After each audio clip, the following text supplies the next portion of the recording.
Welcome to our YouTube channel skill up with Shubhajit. গতকাল NMMS scholarship পরীক্ষা হয়ে গেল। এনএমএমএস স্কলারশিপ পরীক্ষার ম্যাথ পেপারের আনসার কি নিয়ে আলোচনা হবে আমাদের। পরীক্ষায় কেমন ধরনের প্রশ্ন এসেছে সেটা আমরা দেখব, এবং তার আনসারগুলো কিরকম ভাবে আমাদের ক্যালকুলেট করা উচিত ছিল, কিভাবে আনসার করা উচিত ছিল সেটা আমরা আলোচনা করব। চলো শুরু করা যাক। প্রথমে আমরা ইনস্ট্রাকশনটা পড়বো। ইনস্ট্রাকশনে বলা আছে 1 থেকে 15 পর্যন্ত প্রতিটি প্রশ্নে 4টি করে পদ আছে, যাদের 3টি কোনো না কোনোভাবে একই রকম এবং অন্যটা আলাদা। 4টার মধ্যে 3টে একই, একটা আলাদা। মানে অড যেটা আছে সেটাকে আউট করতে হবে। অড ওয়ান আউট এটাকে বলা হয়। এই আলাদা পদগুলিকে শনাক্ত করে নির্দিষ্ট উত্তরটি ওএমআর শিটে তোমাকে উত্তর দিতে হবে। ওএমআর শিটে বৃত্ত পূরণ করতে হবে। এই হচ্ছে তোমার কাজ। তো প্রশ্নে প্রথমে দেওয়া আছে, দেখো 4টে অপশনের মধ্যে 4টে দেওয়া আছে রেড, গ্রিন, ভায়োলেট, ইয়েলো। 4টে রঙের কথা বলা হচ্ছে এখানে। লাল, সবুজ, বেগুনি, হলুদ। এদের মধ্যে কোনটা আলাদা? এখানে আনসার হবে বেগুনি। কেন বেগুনি? কারণ লাল, সবুজ আর হলুদ এই 3টে রং, এদের মধ্যে মিল আছে। কি মিল আছে? এগুলো সব আমাদের ট্রাফিক সিগন্যালে ইউজ হয়, লাল রং, সবুজ রং আর হলুদ রং। কিন্তু বেগুনি রংটা ট্রাফিক সিগন্যালে ইউজ করা হয় না। এই জন্য বেগুনিটা হচ্ছে আলাদা। বেগুনি হয়ে যাচ্ছে আনসার। 1 দাগের সি। 2 দাগের কোয়েশ্চেন, জানুয়ারি, মার্চ, এপ্রিল, মে 4টে মাস দেওয়া আছে। এই 4টে মাসের মধ্যে কোন মাসটা আলাদা? আমরা জানি জানুয়ারিতেও 31 দিন থাকে, মার্চেও 31 দিন থাকে, মেতেও 31 দিন থাকে। শুধুমাত্র এপ্রিল মাসে হয় 30 দিনে। 30 দিনের এপ্রিল মাসটা হয়। এই ধরনের একটা প্রশ্ন আমরা আহ, গত আহ, গত ভিডিওতেই করেছিলাম। লাস্ট ভিডিওতে এরকম একটা প্রিভিয়াস ইয়ার প্রশ্নে একটা করেছিলাম। এরকম মাসের দিন সংখ্যা দিয়ে আলাদা করতে বলা হয়েছে। তাহলে দেখলে জানুয়ারিতে 31 দিন, মার্চেও 31 দিন, মেতেও 31 দিন। তাহলে আনসারটা হচ্ছে এপ্রিল। এপ্রিলে 30 দিন হয়, তাহলে এপ্রিলটা হচ্ছে আলাদা। 2 দাগের সি। এবার আসছে 3 দাগের প্রশ্ন।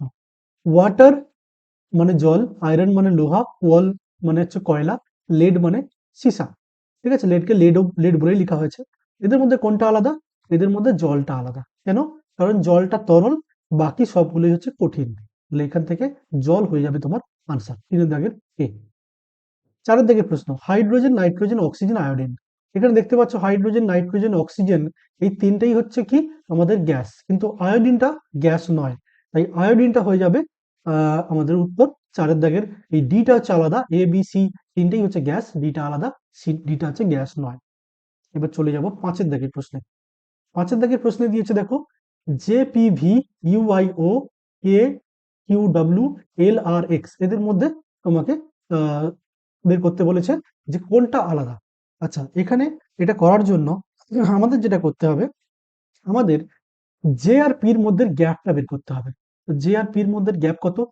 জের পর কত গাঁট গুনলে পি আসে? জের পর K L M N O P 6 গাঁট গুনলে পি আসে। তাহলে +6 করলে পি আসছে। পির পর কত গাঁট গুনলে ভি আসে?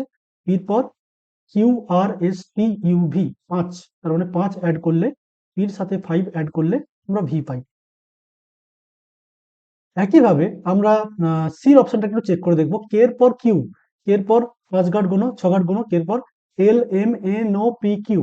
তাহলে কে এর পর +6 করলে কিউ আসছে। কিউর পর +5 করলে কি ডাব্লিউ আসে? কিউর পর 5 গাঁট গুনে দেখো, আর S T you, R S T U V W. কিউর পর আর S T U V W. ঠিক আছে, কিউর পর 5 গাঁট গুনলে আসছে ডাব্লিউ। একইভাবে এল এর পর আর, এল আর এর মধ্যে গ্যাপ কত? এল এর পর 5 6 গাঁট গুনে দেখো। এল এর পর M N O P Q R 6 গাঁট গুনলে আর আসছে। আর এর পর 6 গাঁট গুনে দেখো এক্স আসছে কিনা। আর এর পর S T U V W x, তাহলে এখানেও +6 হচ্ছে। কিন্তু এই যে অপশন বি তে আছে ইউআইও, এখানে কিন্তু তা হচ্ছে না। ইউর পর কোনোভাবে আই আসে না। ঠিক আছে, ইউর পর আই আসা তো সম্ভব নয়। অপশন ছিল ইউআইও। ইউর পর তো 6 গাঁট গুনলে তো আই কখনোই আসবে না, কারণ ইউর পর V W X Y Z A হয়ে যাওয়া উচিত ছিল। ইউ আই না হয়ে ইউ এ হয়ে যাওয়া উচিত ছিল। আর আই আর ওর মধ্যে গ্যাপটা 5, দেখে না হচ্ছে কিনা। I J K L M N O. ঠিক আছে, তাহলে +5 এখানে চলছে, কিন্তু ইউ আর আই এর মধ্যে গ্যাপটা +6 কিন্তু নয়। তাহলে এইখানে যে +6 ব্যাপারটা কাজ করলো না। এখানে ইউর পর +6 গাঁট গুনলে কিন্তু হচ্ছে না। এইটা হচ্ছে না, তাহলে অপশন বি হবে। অপশন বি তে এই গ্যাপটা সেম সেম নেই। সব কটাতে, বাকি সব কটা অপশনে দেখো এই গ্যাপটা সেম সেম আছে, 6 +6 +5 চলছে সব কটাতে। এই সরি, আর আর এক্স এও +6 +5 ছিল, ঠিক আছে, আর আর এক্স এর মধ্যেও +6 +5 এই সম্পর্ক চলছে সব কটাতে, শুধু বির অপশনটাতে তা হচ্ছে না। তাহলে 5 এর দাগের উত্তর হবে বি। এবার হচ্ছে 6 এর দাগের। 6 এর দাগের দেখো, HQTZ এদের মধ্যে কোনটা আলাদা। দেখো এখানে তুমি যদি ইউজ করো যে এদের নাম্বারগুলো দিয়ে দেখো, এইচ এর পজিশন কত। এইচ এর পজিশন হচ্ছে 8। এইচ কে, এইচ হচ্ছে 8 নম্বর, আর কিউ হচ্ছে 7 নম্বর, টি হচ্ছে T20 বলেছিলাম, টি হচ্ছে 20 নম্বর, আর জেড হচ্ছে 26 নম্বর। এদের মধ্যে লক্ষ্য করলে দেখবে সবকটাই জোড় সংখ্যা কিউ বাদে। তাহলে কিউ হচ্ছে জোড় পজিশনে নয়, বিজোড় পজিশনে, বাকিগুলো জোড় পজিশনে। বিজোড় ছাড়াও আরো একটা জিনিস বলতে পারো, সাত হচ্ছে অড, সাত হচ্ছে প্রাইম নাম্বার বা মৌলিক সংখ্যা। তাহলে কিউ হচ্ছে মৌলিক স্থানে আছে, মৌলিক আছে এটার জন্যও হতে পারে, অথবা জোড়, সরি বিজোড়, মৌলিক আর বিজোড়, এই দুটোর জন্যই অপশন বিটা আমরা চুজ করলাম, কারণ মৌলিক স্থানীয় অঙ্ক আর বিজোড় স্থানীয় অঙ্ক হচ্ছে কিউ। তাহলে 6 এর দাগের বিটা হচ্ছে আলাদা, বাকি সবকটা একই, কিউ হচ্ছে উত্তর। এবার 7 এর দাগের প্রশ্ন। 7 এর দাগে দিয়েছে দেখো, টেবিল, স্টুডেন্ট, চেয়ার, ডেস্ক।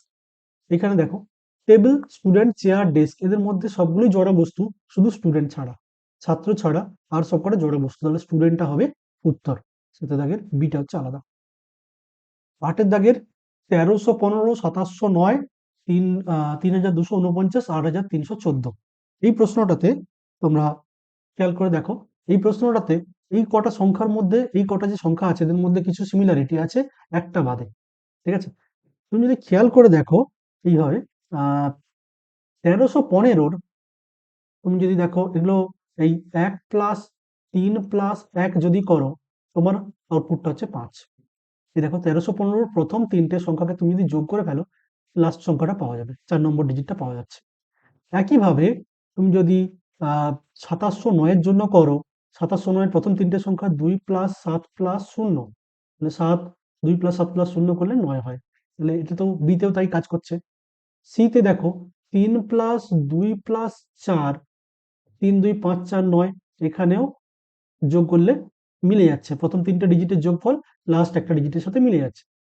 এবার দেখো 8 + 3 + 1, এটা কিন্তু কোনোভাবেই মিলছে না। 8 × 3 11, 1 12, 12 হওয়ার কথা, কিন্তু এখানে উত্তরে দেওয়া আছে 4, মানে 8 3 1 4 দেওয়া আছে, 4 সংখ্যাটার সাথে মিলছে না। তাহলে এই যে সম্পর্কটা আমরা পেলাম, এটা অপশন ডিটা হচ্ছে অড, অপশন ডিতে কাজ করলো না। অপশন সি পর্যন্ত সবার ক্ষেত্রে কিন্তু প্রথম তিনটে ডিজিটের যোগফল লাস্ট ডিজিটের সাথে সমান হচ্ছে, কিন্তু ডিটাতে তা কিন্তু হলো না, তাই ডিটা হচ্ছে আমাদের আলাদা, ডিটা হচ্ছে উত্তর। চলো চলে আসি পরের প্রশ্নে। পরের প্রশ্নে দেখো, 1:4, 8:18, 10:24, 22:46। তোমরা অঙ্কে যে অনুপাত করো, এখানে কিন্তু সেভাবে ভাবলে কিন্তু উত্তর হবে না। এটা রিজনিং হচ্ছে, এখানে অঙ্কের সেই অনুপাতের সম্পর্ক কিন্তু খাটবে না। তোমাকে এখানে ভাবতে হবে 1 আর 4 এর মধ্যে কি সম্পর্ক আছে, 8 আর 18 এর মধ্যে সে একই সম্পর্ক আছে কিনা, 10 আর 24 এর মধ্যে একই সম্পর্ক আছে কিনা। এবার 1 এর সাথে 4 এর কি সম্পর্ক তোমাকে ভাবতে হবে। 1 কে কি করলে 4 হতে পারে? 1 কে যদি 2 দিয়ে গুণ করো, তার সাথে যদি 2 যোগ করো, তাহলে দেখো 4 হয়। 1 2 2 + 2 4। পরেরটাতে দেখে নাও একই সম্পর্ক হচ্ছে কিনা। 8 × 2 + 2, 8 2 × 16 2, 18, এখানে কিন্তু খাটছে এই সম্পর্কটা। ইন্টু 2 + 2 সব কটাতে খাটছে। এবার দেখো ডিটটাতে একটু দেখাই, 22 × 2 + 2, 22 2 × 44, 2 46। শুধুমাত্র সিটটাতে এটা খাটছে না, 10 × 2 + 2, 10 2 × 20, 2 22 হওয়ার কথা, কিন্তু এখানে আছে 24। তাহলে উত্তরটা ঠিক মতো খাটছে না, এই 10 এর সাথে 24 এর সম্পর্ক ঠিক নেই। তাহলে এই সিটটা হবে সঠিক উত্তর অপশন 9 এর জন্য, ঠিক আছে। কোশ্চেন নাম্বার 9 এর উত্তর হবে সি, 10:24, এটা হচ্ছে উত্তর। এবার কোশ্চেন নাম্বার 11, 213, 71, 198, 66, 117, 39, 164, 41। এখানে কি সম্পর্ক হচ্ছে দেখো, 71 কে যদি তুমি 3 দিয়ে গুণ করো, তোমার হবে 213। 71 কে যদি 3 দিয়ে গুণ করো, 3 একে 3, 3 7 21, 213। তার মানে এই সংখ্যাটার সাথে 71-এর সাথে 3 গুণ করলে 213 তৈরি হয়। তাহলে 71 ইন্টু 3 করলে তুমি 213 পাচ্ছ। তেমনি দেখে নাও 66 3-এ কত হয়? 66-কে 3 দিয়ে গুণ করলে 3 6 18, 3 6 18, 8 হাত থেকে 1, 3 3 9, 3 6 18 1 19, 198। তাহলে এখানেও সম্পর্কটা খাটছে। তাহলে দেখতে পাচ্ছ এই সংখ্যাটাকে, শেষ সংখ্যাটাকে 3 দিয়ে গুণ করলে আগের সংখ্যা পাওয়া যাচ্ছে। তাহলে 66 ইন্টু 3 করলে তুমি একইভাবে 198 পাচ্ছ। 39 ইন্টু 3 করে দেখে নাও। 39 3-এ 3 9 27, 7 হাতে থাকলো 2, 3 3 9 2 11, এখানেও খাটছে। ইন্টু 3 করলে আগের সংখ্যা পাচ্ছ। তাহলে একই সম্পর্ক ডিটটাতে খাটছে কিনা দেখে নিই। 41-কে 3 দিয়ে গুণ করলে 3 একে 3, 3 4 12, 123 হওয়ার কথা, কিন্তু আছে কত? 164। এই জায়গাটায় ভুল আছে। তাহলে অপশন ডি তে সম্পর্কটা খাটছে না। তাহলে অপশন ডিটা হচ্ছে উত্তর। এবার আসছে কোশ্চেন নাম্বার 11। কয়েকটা সংখ্যা দেওয়া আছে 73 53 87 67, এদের মধ্যে কোনটা আলাদা? দেখে নাও।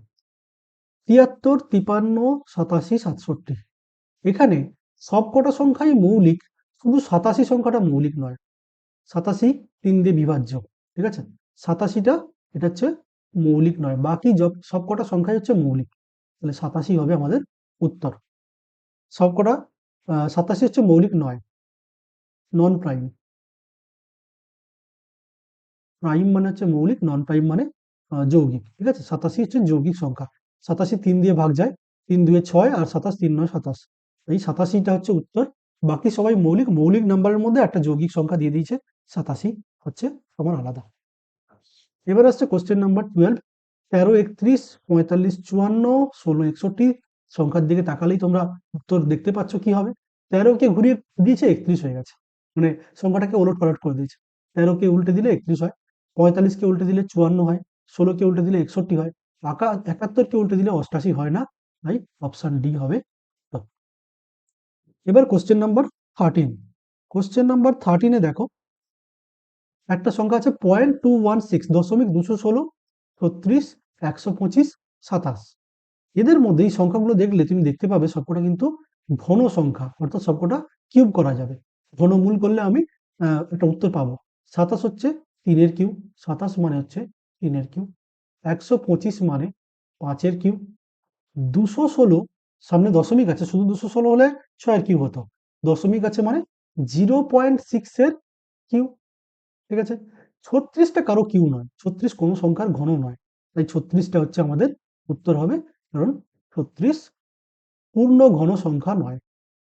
পূর্ণ ঘন সংখ্যা নয়, তাই 36টা হবে উত্তর। Question number 14। 5 27 61 122, এদের মধ্যে কোনটা উত্তর হবে? ভালো করে যদি খেয়াল করে দেখো, 5 27 37 65, সরি 5 27 61 122, এদের মধ্যে এই যে কোশ্চেনটা আছে, এই কোশ্চেনটায় সংখ্যাগুলোর মধ্যে 122টা আছে জোড়, বাকি সবাই বিজোড়। 27 প্রাইম নয়, মৌলিক নয়, ঠিক আছে? শুধু জোড় হচ্ছে 122, মানে মাল্টিপল আনসার হতে পারে এই কোশ্চেনটা। যদি আমি জোড়ের দিক থেকে দেখি, জোড় বিজোড়ের দিক থেকে 122 একমাত্র জোড় সংখ্যা, একমাত্র জোড় সংখ্যাই এখানে দেওয়া, ঠিক আছে? মৌলিক সংখ্যা এখানে কি কি আছে? 5 হচ্ছে মৌলিক, 61 মৌলিক, 27 মৌলিক নয়, 122 মৌলিক নয়, তাই মৌলিক দিয়ে কিছু পাচ্ছি না এখানে। আচ্ছা, সংখ্যার অঙ্ক যোগ করলে কিছু পাচ্ছ কি? 5 7 2 9, 6 1 7, 1 2 2 5 9, সংখ্যা যোগ করেও কিছু পাচ্ছি না। তাহলে কি হতে পারে? এখানে দুটো উত্তর হতে পারে। জোড়ের দিক থেকে এবারে আনসার কির জন্য আমাদের ওয়েট করতে হবে। জোড়ের জন্য 122 উত্তর হতে পারে। আবার 27 হচ্ছে পূর্ণ ঘন সংখ্যা, 3-এর কিউ হচ্ছে 27, তাহলে এই 27 হচ্ছে একমাত্র পূর্ণ ঘন সংখ্যা, তাই জন্য উত্তর 27ও হতে পারে, ঠিক আছে? পূর্ণ ঘন সংখ্যার দিক থেকে যদি দেখি, তাহলে 27 একমাত্র পূর্ণ ঘন সংখ্যা, বাকিরা নয়, সেই দিক থেকে দেখলে 27 উত্তর। আবার যদি দেখি জোড় সংখ্যা, একমাত্র 122 হচ্ছে জোড় সংখ্যা, বাকিরা সবাই বিজোড়, তাহলে সেদিক থেকে দেখলে 122 উত্তর। তাহলে মাল্টিপল আনসার হতে পারে এই কোশ্চেনের। এই কোশ্চেনটাতে আমরা বাকি রাখলাম, এটা আমাদের অফিসিয়াল আনসার কি যখন প্রকাশিত হবে তখন দেখবো যে কোন উত্তরটা হবে। অনেক সময় আনসার কিতে দুটো করে আনসারও দেওয়া থাকে, ঠিক আছে? তাহলে 14 কোশ্চেনটা আমরা কোনো উত্তরে পৌঁছাতে পারলাম না। জোড়ের দিক থেকে দেখলে ডি উত্তর হবে, আবার পূর্ণ ঘন দিক দিয়ে দেখলে 27 একমাত্র পূর্ণ ঘন, বাকিরা নয়, সেদিক দিয়ে দেখলে 27 হচ্ছে উত্তর। তাহলে এটা একটা ডাউট রয়ে গেল। কোয়েশ্চেন নাম্বার 15, কোয়েশ্চেন নাম্বার 15-এ কি বলা আছে দেখো। আচ্ছা, কোয়েশ্চেন নাম্বার 15-এ 5, 27, 37, 65। এখানে দেখো 37 হচ্ছে মৌলিক সংখ্যা, 5ও মৌলিক সংখ্যা, 65ও মৌলিক, সরি 27 মৌলিক নয়, 65 মৌলিক নয়। দুটো মৌলিক দিয়ে তাহলে কিছু পাচ্ছি না। সংখ্যা যোগ করলে 5, 7 2 9, 7 3 10। সংখ্যা যোগ করে তো কিছু পাচ্ছি না। বিয়োগ করলে 5, 7 থেকে 2 বাদ দিলে 5, 3 থেকে 7 থেকে 3 বাদ দিলে 4। এখানে বিয়োগ করেও কিছু পাওয়া যাচ্ছে না। তাহলে জোড় বিয়োগ এসব দিয়ে কিছু পাওয়া যাচ্ছে না। এখানে এই 27টা একমাত্র 3-এর কিউব, মানে পূর্ণ ঘন।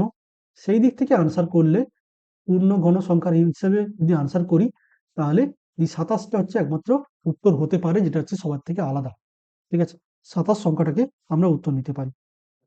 এটাও একটা কনফ্লিক্টিং কোয়েশ্চেন, এখানে অনেক রকম ডাউট থাকতে পারে। এখানের মধ্যে আমরা অপশন বিটা নিলাম। তাহলে পরবর্তীতে আনসার কি আসলে দেখবো আমরা কিভাবে ওরা আলাদা করেছে। যদি সেখানে কোনো এক্সপ্লানেশন থাকে না, কোনো একটা উত্তরকে চুজ করে দেওয়া থাকে, তাহলে আমরা এই 27কে চুজ করলাম, কারণ 27ই একমাত্র পূর্ণ ঘন, বাকিরা নয়। আর মৌলিকের দিক থেকে দেখলে 5 মৌলিক, 37 মৌলিক, 65 মৌলিক নয়, 27ও মৌলিক নয়। তাই মৌলিক দিয়ে কিছু পাচ্ছি না, তাহলে আমরা অপশন বি নিলাম, 15-র অপশন বি। কোয়েশ্চেন নাম্বার 16, 16 নম্বর প্রশ্নে কি বলেছে দেখো।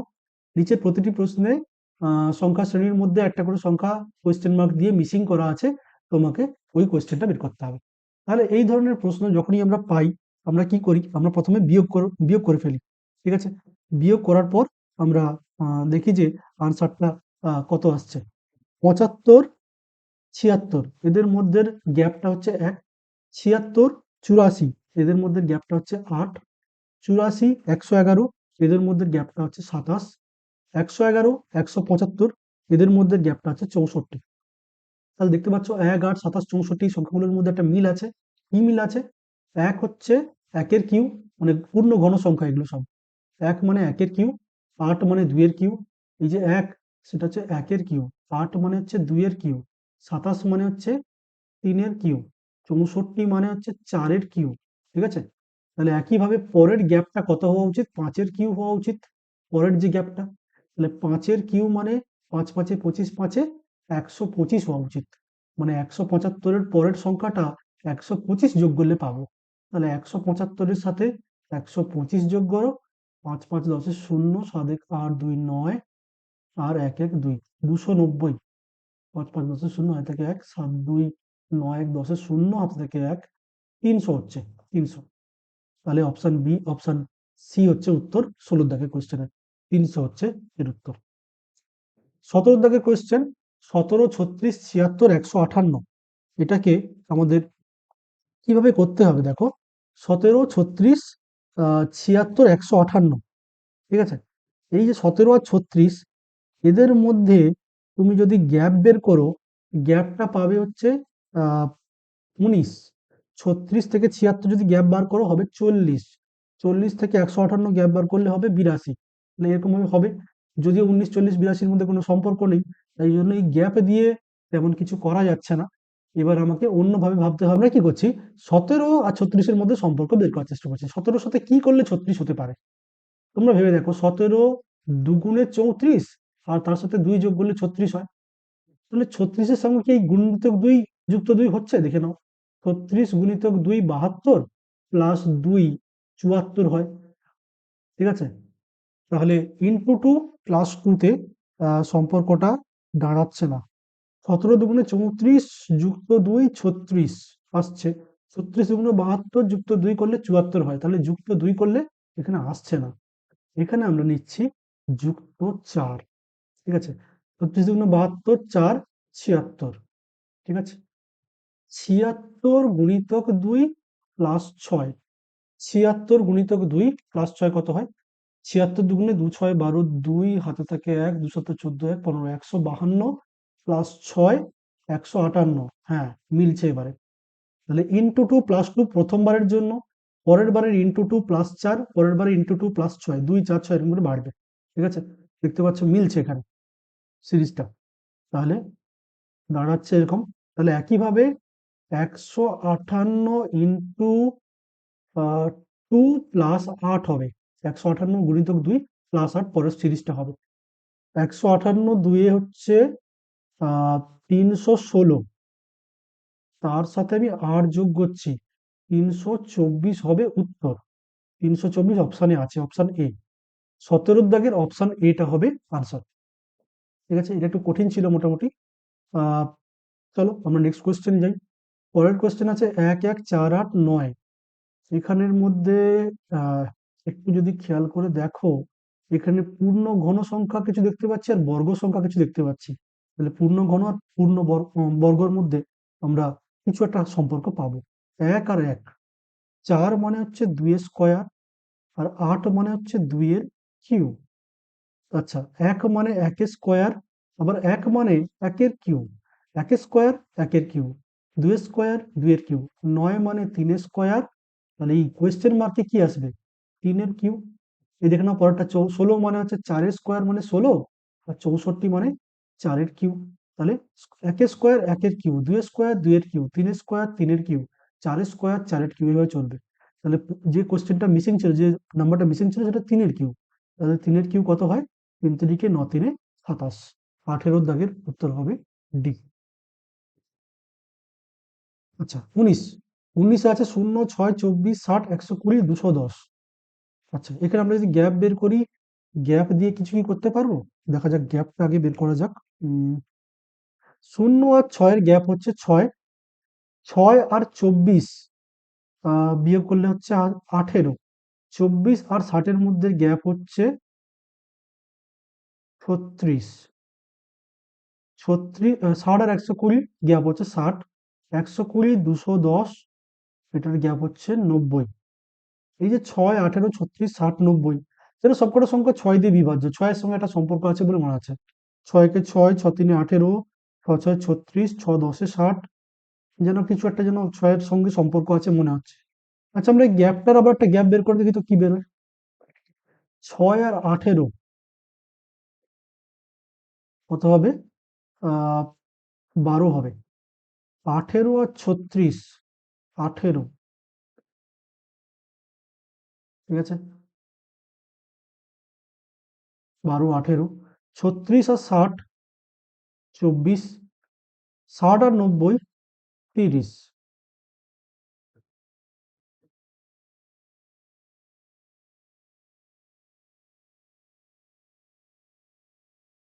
ঠিক আছে, এবার একটু খেয়াল করে দেখো, এবার একটু খেয়াল করে দেখো, 12 আর 18 এর মধ্যে গ্যাপ হচ্ছে 6, 12 6 18।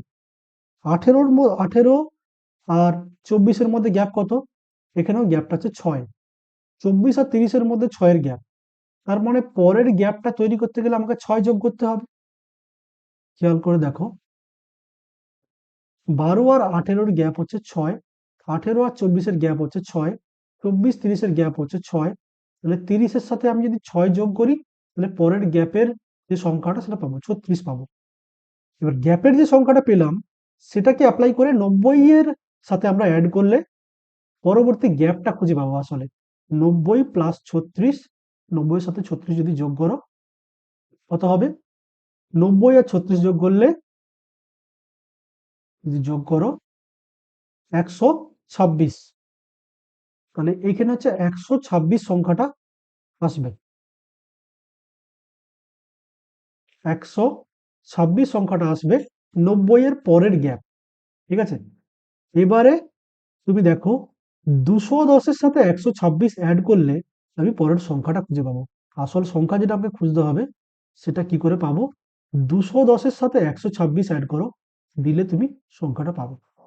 210 আর 126 যোগ করলে 6, 2 1 3, 2 1 3, 336, অপশন বি। তাহলে গ্যাপের গ্যাপ তার আবার গ্যাপ বের করে এটাতে করতে হয়েছে। দেখো সবার উপরের দিকে যদি তাকাও, +6 করে যাচ্ছিল। তাহলে 30-এর সঙ্গে 6 যোগ করলে 36 পেতাম, এখানে একটা সংখ্যা, একটা গ্যাপ পেতাম। তাহলে 90 এর পর 36 যোগ করলে আমি পরের সংখ্যার গ্যাপটা পাবো। 90 এর সঙ্গে 36 যোগ করে 126 পেয়েছি আমি। তাহলে এবার 90 আর 126 এর সরি, এবার আছে 210। 210 এর সাথে 126 অ্যাড করলে আমরা পাবো আসল সংখ্যা 336। এইভাবে গ্যাপ দিয়ে এই সংখ্যাটা বের করতে হচ্ছে। এটা তোমাদের সময়ের মধ্যে করাটা একটু কঠিন হতে পারতো। এটা মোটামুটি একটু কঠিনের দিকেই বলবো আমি। ঠিক আছে, চলে যাব কোয়েশ্চেন নাম্বার 20 তে। 12, 16, 32, 68, 132 কোশ্চেন মার্ক। আমরা এটা গ্যাপ বের করে নেব। 12 আর 16 গ্যাপ হচ্ছে 4, 16 আর 32 গ্যাপ হচ্ছে 16, 32 আর 68 বিয়োগ করলে তুমি পাচ্ছ 36, 68 আর 132 গ্যাপ হচ্ছে 64। তাহলে তোমরা যদি খেয়াল করো একটু দেখবে 4, 16, 36, 64 এই সংখ্যাগুলোর মধ্যে কিছুটা মিল আছে। কি মিল আছে? এই সংখ্যাগুলো সব পূর্ণবর্গ সংখ্যা। দেখে নাও, 4 মানে হচ্ছে 2 স্কোয়ার, 16 মানে হচ্ছে 4 স্কোয়ার, 36 মানে 6 স্কোয়ার, 64 মানে 8 স্কোয়ার। তাহলে দেখছো 2 স্কোয়ার, 4 স্কোয়ার, 6 স্কোয়ার, 8 স্কোয়ার। এর পরের গ্যাপটা তাহলে কত হবে? 10 স্কোয়ার হবে। 10 স্কোয়ার মানে হচ্ছে 100। অর্থাৎ 132 এর সাথে 100 যোগ করলে আমরা পরের সংখ্যা পাবো। 132 আর 100 যোগ করলে হয় 232। 20 দাগের উত্তর হবে অপশন বি, 232। 21 এ দেখো 82 আর 105 এদের মধ্যে গ্যাপটা হচ্ছে 23। 105, 136 এদের মধ্যে গ্যাপটা হচ্ছে 31। 136, 177 এদের মধ্যে গ্যাপটা হচ্ছে 41। 41, 224 এদের মধ্যে গ্যাপটা হচ্ছে 47।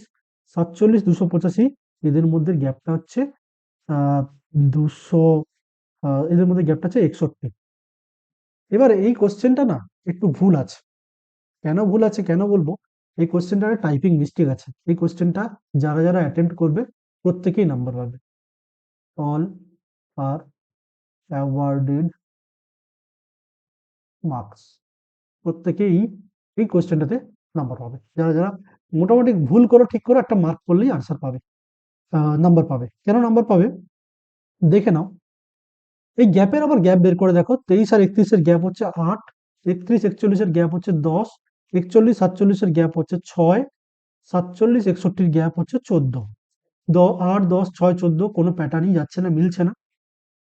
ঠিক আছে? তাহলে আর একটু খেয়াল করে দেখো, এই 23, 31, 41, 47, 61 এরা সবাই কি মৌলিক সংখ্যা, সবকটা মৌলিক সংখ্যা। মানে 82 সাথে মৌলিক সংখ্যা 23 যোগ করে 105।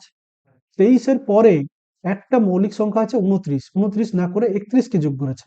আচ্ছা, আমরা যদি সবকটা মৌলিক সংখ্যা 23 থেকে লিখে ফেলি পরপর করে, সেগুলো কেমন হয়?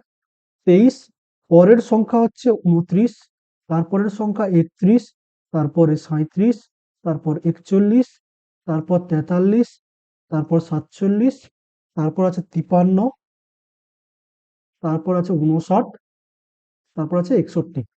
একটু খেয়াল করে দেখো এইখানে মৌলিক সংখ্যাগুলোকেই বসানো আছে।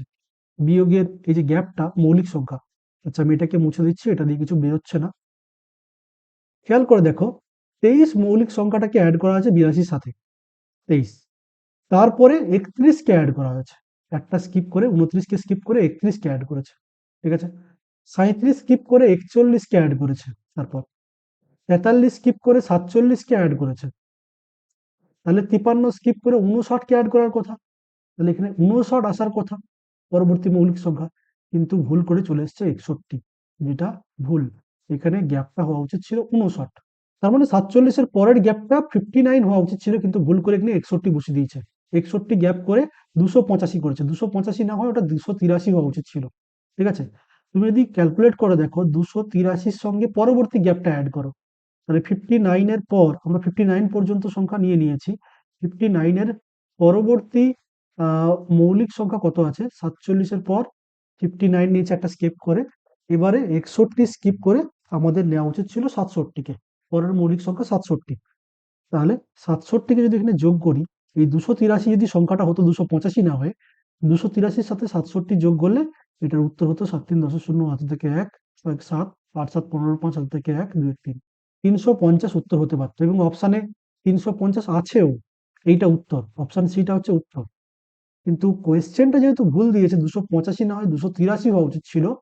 এই জন্য সবাইকে নাম্বার দেওয়া হবে এই কোশ্চেনটাতে। আমার যেটা মনে হয় সবাইকে নাম্বার দেওয়া হবে। টাইপিং মিস্টেক আছে, প্রশ্নটা টাইপ করতে গিয়ে 285 হয়ে গেছে, ওটা 283 হবে। ওটা 283 হলে উত্তর হবে 350। তাহলে এই কোশ্চেন নাম্বার 21 এ সবাই নাম্বার পাবে হিসেব মতো।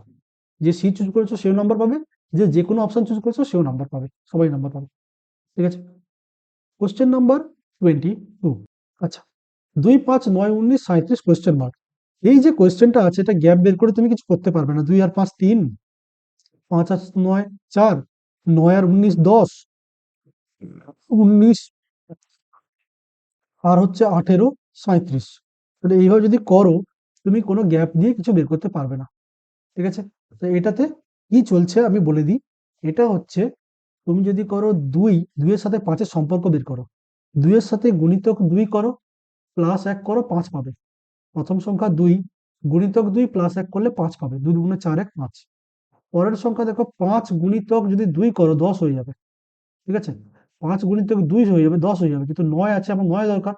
তাহলে এর ক্ষেত্রে আমাকে প্লাস 1 না করে করতে হবে -1, তবে হবে 9। ঠিক আছে?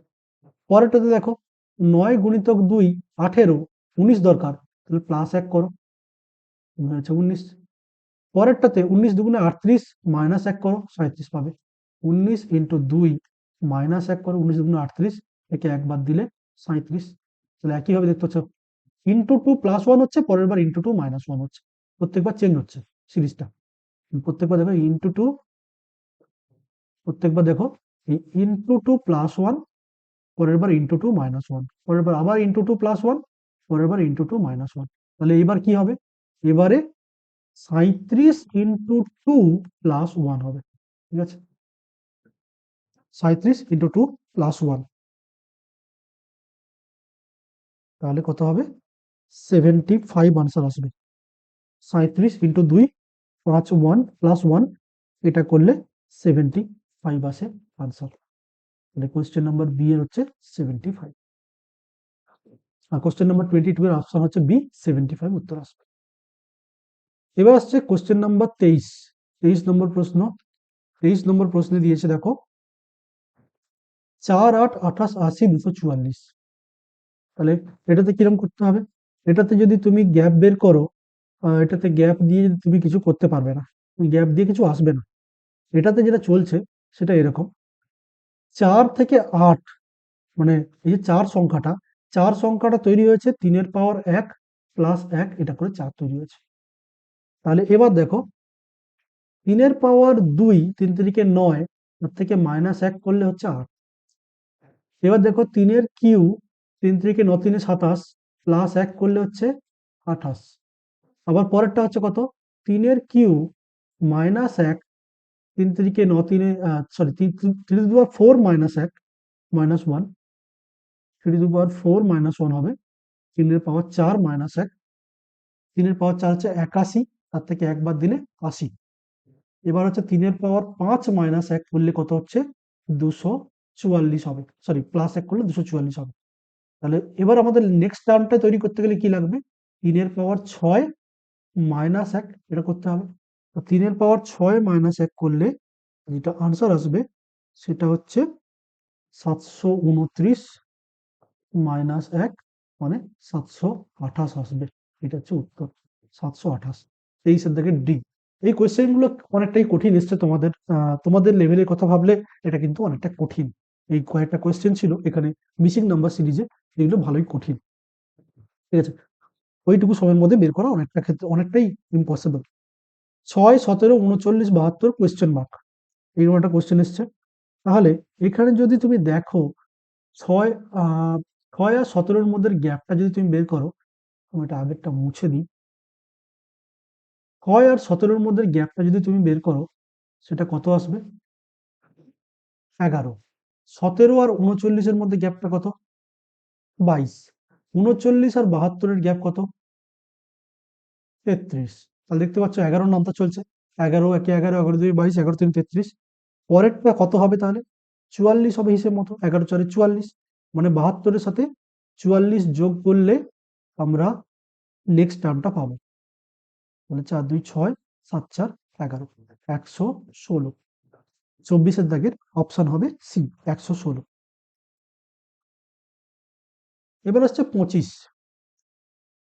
25-এ দিয়েছে দেখো 8, 28, 116, 584।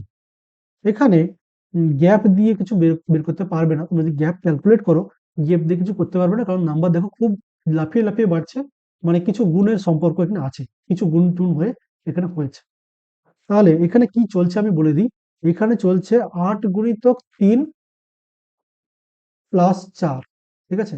8 3 24, 4 28। প্রথম সংখ্যা 8 ইন্টু 3 প্লাস 4 করলে 28 হয়। পরেরটা হচ্ছে 28 গুণিতক 4 প্লাস 4, 28 4 112 আর 4 হচ্ছে 116। ঠিক আছে, পরেরটা হবে 116 ইন্টু 5 প্লাস 4, 116 5 400 580, 580 প্লাস 4 মানে 584, মিলছে একইভাবে। তাহলে 584 ইন্টু 6 প্লাস 4, এটা করলে আমাদের নেক্সট টার্মটা আসবে, যে কোশ্চেন মার্কটা আছে। 584 কে 6 দিয়ে গুণ করে 4 দিয়ে যোগ করলে এটা আসবে 3508। এই আনসারটা হবে। এটা বের করা ওইটুকু সময়ের মধ্যে অনেকটাই কঠিন, তোমাদের লেভেল অনুযায়ী প্রচুর কঠিন। এগুলো ব্যাংকিং এর পরীক্ষায় জিআই সেকশনে আসে। ঠিক আছে, জেনারেল ইন্টেলিজেন্স সেকশনে এটা পরীক্ষায় এগুলো পড়ে, এই কোশ্চেন গুলো। এগুলো তোমাদের লেভেলের কথা ভাবলে অনেকটাই কঠিন কোশ্চেন এসছে এই মিসিং নাম্বার সিরিজ থেকে। 6 13 28 59, পরের কোশ্চেনে চলে যাই। কোশ্চেন নাম্বার 26 নম্বর প্রশ্ন। 6 13 28 59, এখানেও গ্যাপ দিয়ে কিছু বেরোবে না। এখানে যেটা করেছে 6 আর 13 এর মধ্যে সম্পর্ক, 6 গুণিতক 2 12 প্লাস 1 করলে 13, তাহলে 13 গুণিতক 2 13 2 26 প্লাস 2 করলে 28, 28 গুণিতক 2 56 প্লাস 3 করলে 59। দেখতে পাচ্ছ এরকম into 2 plus 1 into 2 plus 2 into 2 plus 3 এরকম চলছে। 59 into 3 plus, sorry 59 into 2 plus 4 হবে। 59 ইন্টু 2 প্লাস 4, 59 দুগুণে 60 দুগুণে 120 হয়, 59 দুগুণে 118 হবে, 118 আর 4 122। ঠিক আছে, তাহলে 122 হচ্ছে উত্তর হবে। এবার প্রশ্ন 27, 4 10 22 40 64 কোয়েশ্চেন মার্ক। এখানে গ্যাপ দিয়ে যদি গ্যাপটা বের করো, 4 আর 10 6, 10 আর 22 12, 22 আর 40 হচ্ছে 18, 40 আর 64 24। তাহলে দেখতে পাচ্ছ 6 এর নামটা চলছে। 6 একে 6, 6 দুগুণে 12, 6 তিনে 18, 6 চারে 24। তাহলে পরের গ্যাপটা হবে 30। ঠিক আছে, তাহলে 30 হচ্ছে গ্যাপ। তার মানে 64-র সাথে 30 যোগ করলে, আগের সংখ্যার সাথে 30 গ্যাপটা যোগ করলে পরের সংখ্যা পাবো। তাহলে 6 3 9 94 উত্তর হবে। 27 দাগের এটা একটু সহজ ছিল, এরকম লেভেলেরই দেওয়া উচিত ছিল।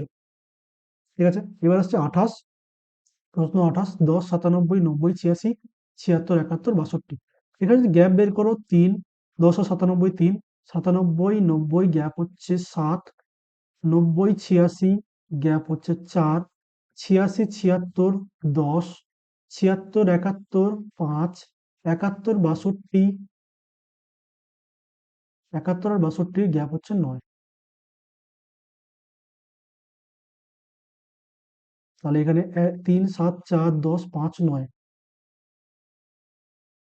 ঠিক আছে, এখানে প্যাটার্ন খুব একটা আসছে না, কিন্তু যেটা আসছে একটু খেয়াল করলে দেখো, এই 3 এসছে, পরের সংখ্যা ছেড়ে দাও, পরেরটা এসছে দেখো 4, পরেরটা স্কিপ করে দাও, পরেরটা এসছে 5। তার মানে এই 62-র সঙ্গে পরের গ্যাপটা যেটা হওয়া উচিত, 6 এর গ্যাপ হওয়া উচিত ছিল 62-র সাথে। ঠিক আছে, তাহলে 62-র সাথে যদি আমি 6 যোগ করি 68 হয়। 68 আমাদের উত্তরে নেই, সরি বিয়োগ করতে হবে, যোগ নয় বিয়োগ করতে হবে, কারণ সংখ্যাগুলো ক্রমাগত কমছে। 62 থেকে 6 বাদ দিতে হবে। 62 থেকে আমি যদি 6 বাদ দিই 56 উত্তর হবে। 56 আমাদের অপশানে রয়েছে, 28-এর বি হচ্ছে 56। এবার আসছে 29-এর প্রশ্ন। 2 3 3 5 5 7 সব দেখো মৌলিক সংখ্যা। 2 3 প্রথম মৌলিক সংখ্যা 2, পরেরটা 3, 3 এর পরে হচ্ছে 5, 5 এর পরে 7, 7 এর পর 11, 11 এর পর 13, 13 এর পর 17। তাহলে এইখানে এই ব্র্যাকেটে কি আসবে? 13 17। পরবর্তী মৌলিক সংখ্যা জোড়া হবে 13 17। ঠিক আছে, মানে এই একই প্যাটার্নে যদি যাই 2 3 3 5 5 7 7 11 11 13, তাহলে 13 17 হবে। 13 17 হচ্ছে উত্তর। এবার আসছে 30-এর দাগের প্রশ্ন। 840 168 42 14 7। এখানে চলছে 7-এর নাম, তো 7 ইন্টু 2 করলে 14 পাই। ঠিক আছে, 14 3 42 ইন্টু 3 করো 42, 42 ইন্টু 4 করো 168, 168 ইন্টু 5 করো 840। তাহলে কত দেখতে পাচ্ছ? 2 3 5 2 3 4 5 এরকম চলছে পিছন থেকে। তাহলে এইখানে যে গ্যাপটা আছে, এই 7 এর সাথে যে গ্যাপটা আছে, এই গ্যাপটা ইনটু 1 হওয়া উচিত ছিল। কত ইনটু 1?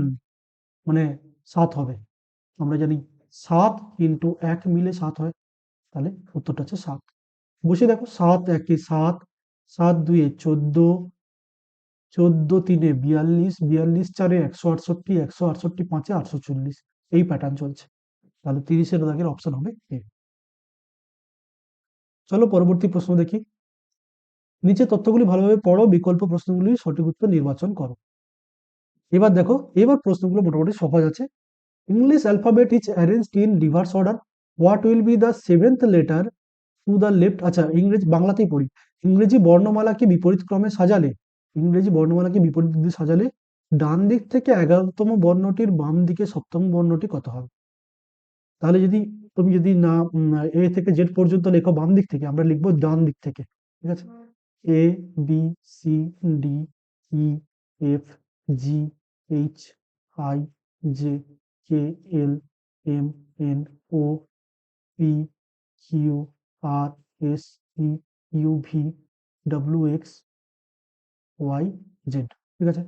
এবার ডান দিক থেকে আমরা পড়বো এটাকে। ডান দিক থেকে লিখেছি, আমরা উল্টো দিক থেকে লিখেছি। আমরা পড়বো এইখান থেকে, এই এ থেকে পড়বো। তাহলে কি বলেছে? বলেছে যে ডান দিক থেকে 11তম বর্ণ কোনটা, আগে দেখো। তার বাম দিকে 7ম বর্ণ। ডান দিক থেকে 1 নম্বর বর্ণ হচ্ছে এই, এটা হচ্ছে 1 নম্বর।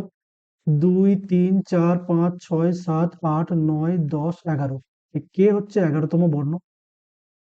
তার বাম দিকে 7ম, কে এর বাম দিকে প্রথম কে, কে এর বাম দিকে প্রথম হচ্ছে এল। ঠিক আছে? এটা হচ্ছে প্রথম, এটা দ্বিতীয়, তৃতীয়, চতুর্থ, পঞ্চম, ষষ্ঠ, সপ্তম।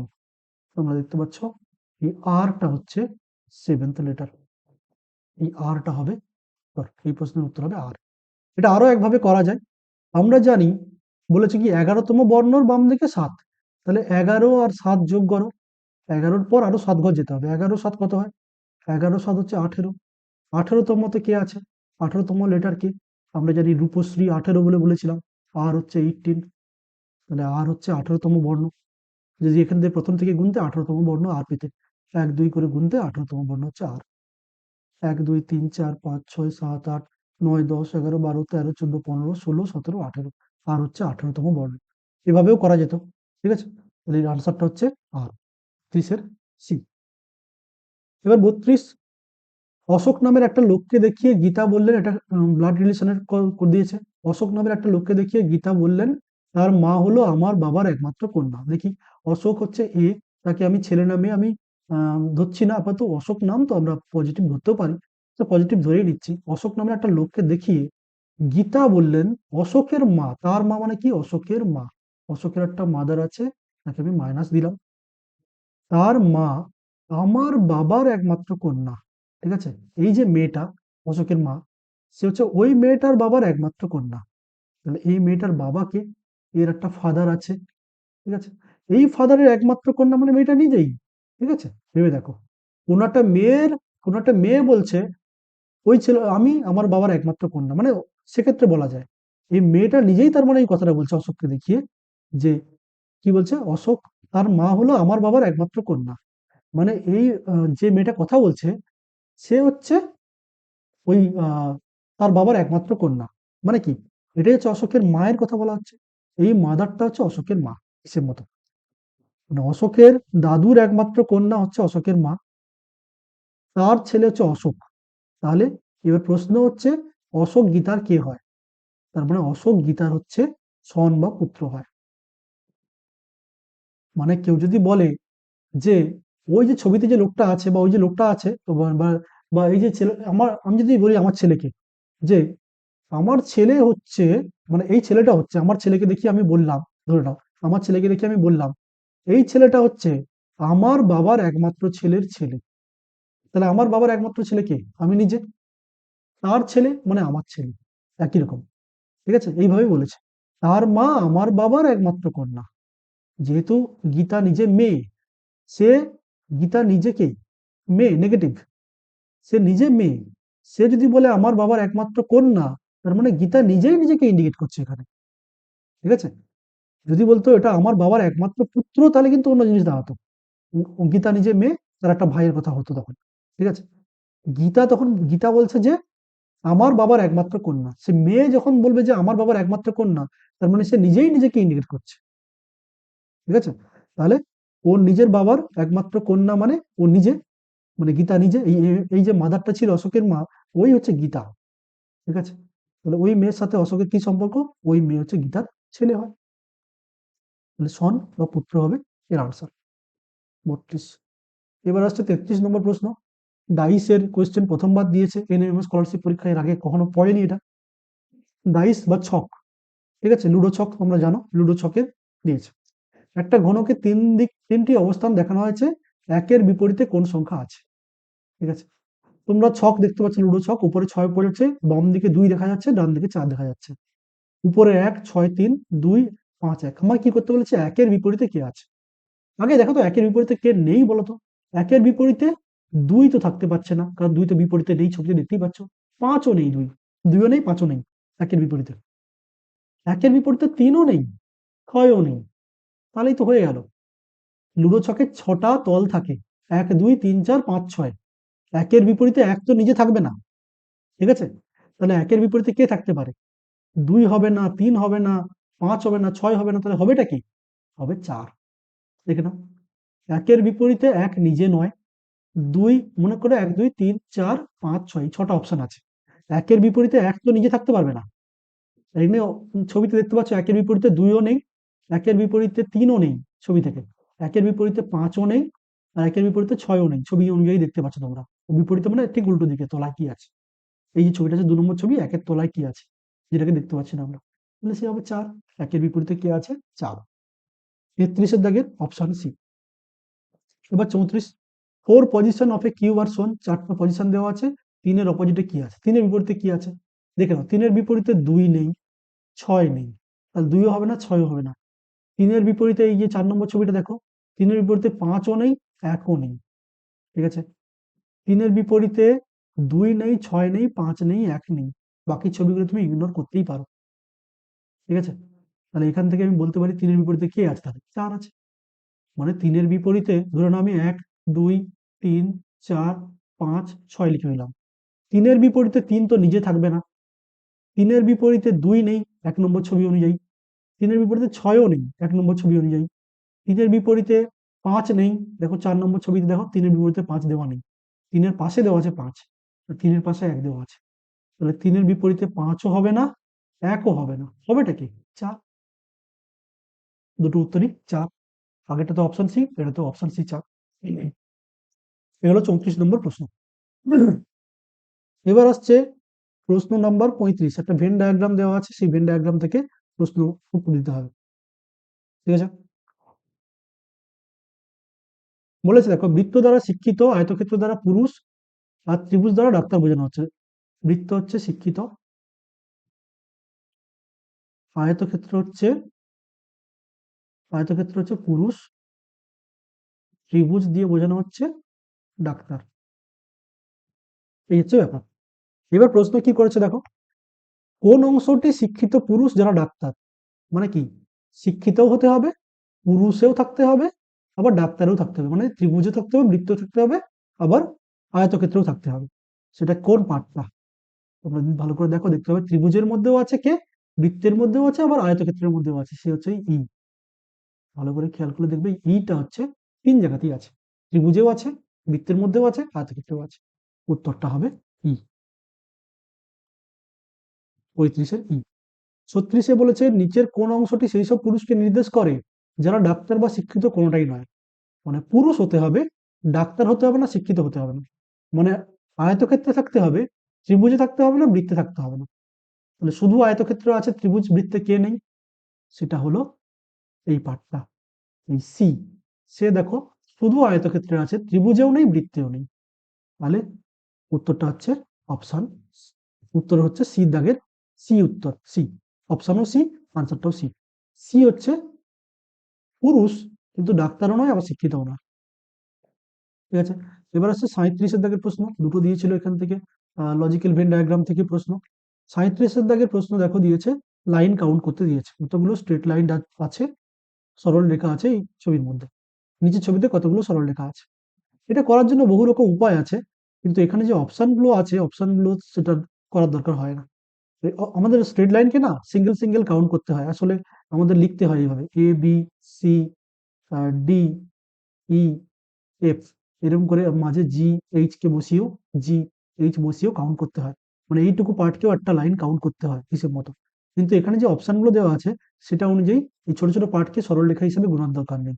এখানে যে অপশন দেওয়া আছে সেই অনুযায়ী 9 আসবে উত্তর। দেখে নাও কিভাবে হচ্ছে, ওরা সিঙ্গেল সিঙ্গেল কাউন্ট করেছে, ছোট লাইনগুলোকে আলাদা করে কাউন্ট করেনি। দেখে নাও, এ বি এটা একটা হলো, এই হলো বি সির মধ্যে 2, সি আর ইর মধ্যে হচ্ছে 3, ঠিক আছে, সিডি কে আলাদা করে কাউন্ট করেন, কিন্তু হিসেব মতো এটা করার কথা, সিডি আলাদা কাউন্ট হবে, ডি আলাদা করে কাউন্ট হবে। সি আর ইর মধ্যে হচ্ছে 3, ই আর এফ এর মধ্যে হচ্ছে 4, এফ আর এর মধ্যে হচ্ছে 5, আর হচ্ছে বি আর ইর মধ্যে হচ্ছে 6, এফ সির মধ্যে 7, আর হচ্ছে এ জির মধ্যে হচ্ছে 8, বি এফ এর মধ্যে হচ্ছে 9। আচ্ছা, এটাকে আমরা অনেকভাবে করতে পারি, 9 করলে 9ই করা যাবে, কারণ এটাকে আমি অলরেডি যে এ জি করেছি না, এ জি না করে এটাকে এ ডি পুরো কাউন্ট করে নিলে হবে, এডি। ঠিক আছে, এখানে যে অপশন আছে সেই অনুযায়ী অনেক বেশি নাম্বার হওয়ার কথা, সেরকম কিছু আসেনি এখানে, আলাদা আলাদা করে কাউন্ট করেনি, আলাদা আলাদা করে কাউন্ট করলে আরো বেশি সংখ্যায় নাম্বার আসতো। হিসেব মতো 9 হবে। আমি যদি আরেকবার ড্র করে দেখাই, নাম্বারগুলো ভুলে যাও, আমি আরেকবার কাউন্ট করছি, দেখো কিভাবে এরা কাউন্ট করে আনসারটা দিয়েছে, যদিও আনসার কিটা ঠিকঠাক নেই বলেই মনে হচ্ছে। আনসার গুলো 1 2 3 4 5 নর্মালি কাউন্ট করেছে, কোনোকে হাফ হাফ কাউন্ট করেনি। 6 7, ঠিক আছে, এই হলো 8, আর একটা সোজা রেখা 9, এইভাবে 9টা আনসার করেছে। কারণ একটি যে নাম্বার আছে 11 অপশন গুলো আছে, সেগুলো দেখো ছোট ছোট অপশন, যদি বড় অপশন থাকতো তাহলে সবগুলো কাটা কাটা অংশকে আলাদা আলাদা করে কাউন্ট করা হতো, সেটা করেনি। তাহলে অপশন ডিটা হবে এর সঠিক উত্তর, 37-এর ডি। এবার আসছে 38, 38-এ দেখো, 38-এ 12 into 8 into 6 into 5 equal to 3 দেওয়া আছে। এবার একটু খেয়াল করে দেখো, 12 8 6 5 কি করলে 3 হয়? দেখো 12 থেকে যদি 8 বাদ দিই হবে 4, 6 থেকে 5 যদি বাদ দিই হয় 1, এদের মাঝে গুণ চিহ্ন আছে, এদেরকে তাহলে আবার বিয়োগ করো, 4 আর 1 বিয়োগ করলে হচ্ছে 3। মানে এই যে গুণ চিহ্নগুলো আছে, আসলে গুণ চিহ্ন মানে হচ্ছে বিয়োগ চিহ্ন এখানে। এই গুণ চিহ্ন মানে হচ্ছে কি, গুণগুলোকে বিয়োগ দিয়ে রিপ্লেস করে দেওয়া হয়ে যাচ্ছে। 8 থেকে 2 বাদ দিলে হচ্ছে 6, মাইনাস 4 থেকে 2 বাদ দিলে হচ্ছে 2, 6 থেকে 2 বাদ দাও 4 উত্তর। তাহলে মিলে যাচ্ছে এইভাবে। তাহলে একইভাবে 18 থেকে 14 বিয়োগ করলে কত হচ্ছে? 4, মাইনাস 14 থেকে 17 বাদ দিলে 3, 4 থেকে 3 বাদ দিলে হচ্ছে 1, 1 হবে উত্তর 38-এর 1। 39-এ 8 আর 6 এদের সাথে 4 আর 3 এর মধ্যে 43-এর মধ্যে কোনো সম্পর্ক আছে, ঠিক আছে, 8 6 আর 4 আর 3 এর মধ্যে কোনো সম্পর্ক আছে, কি সম্পর্ক?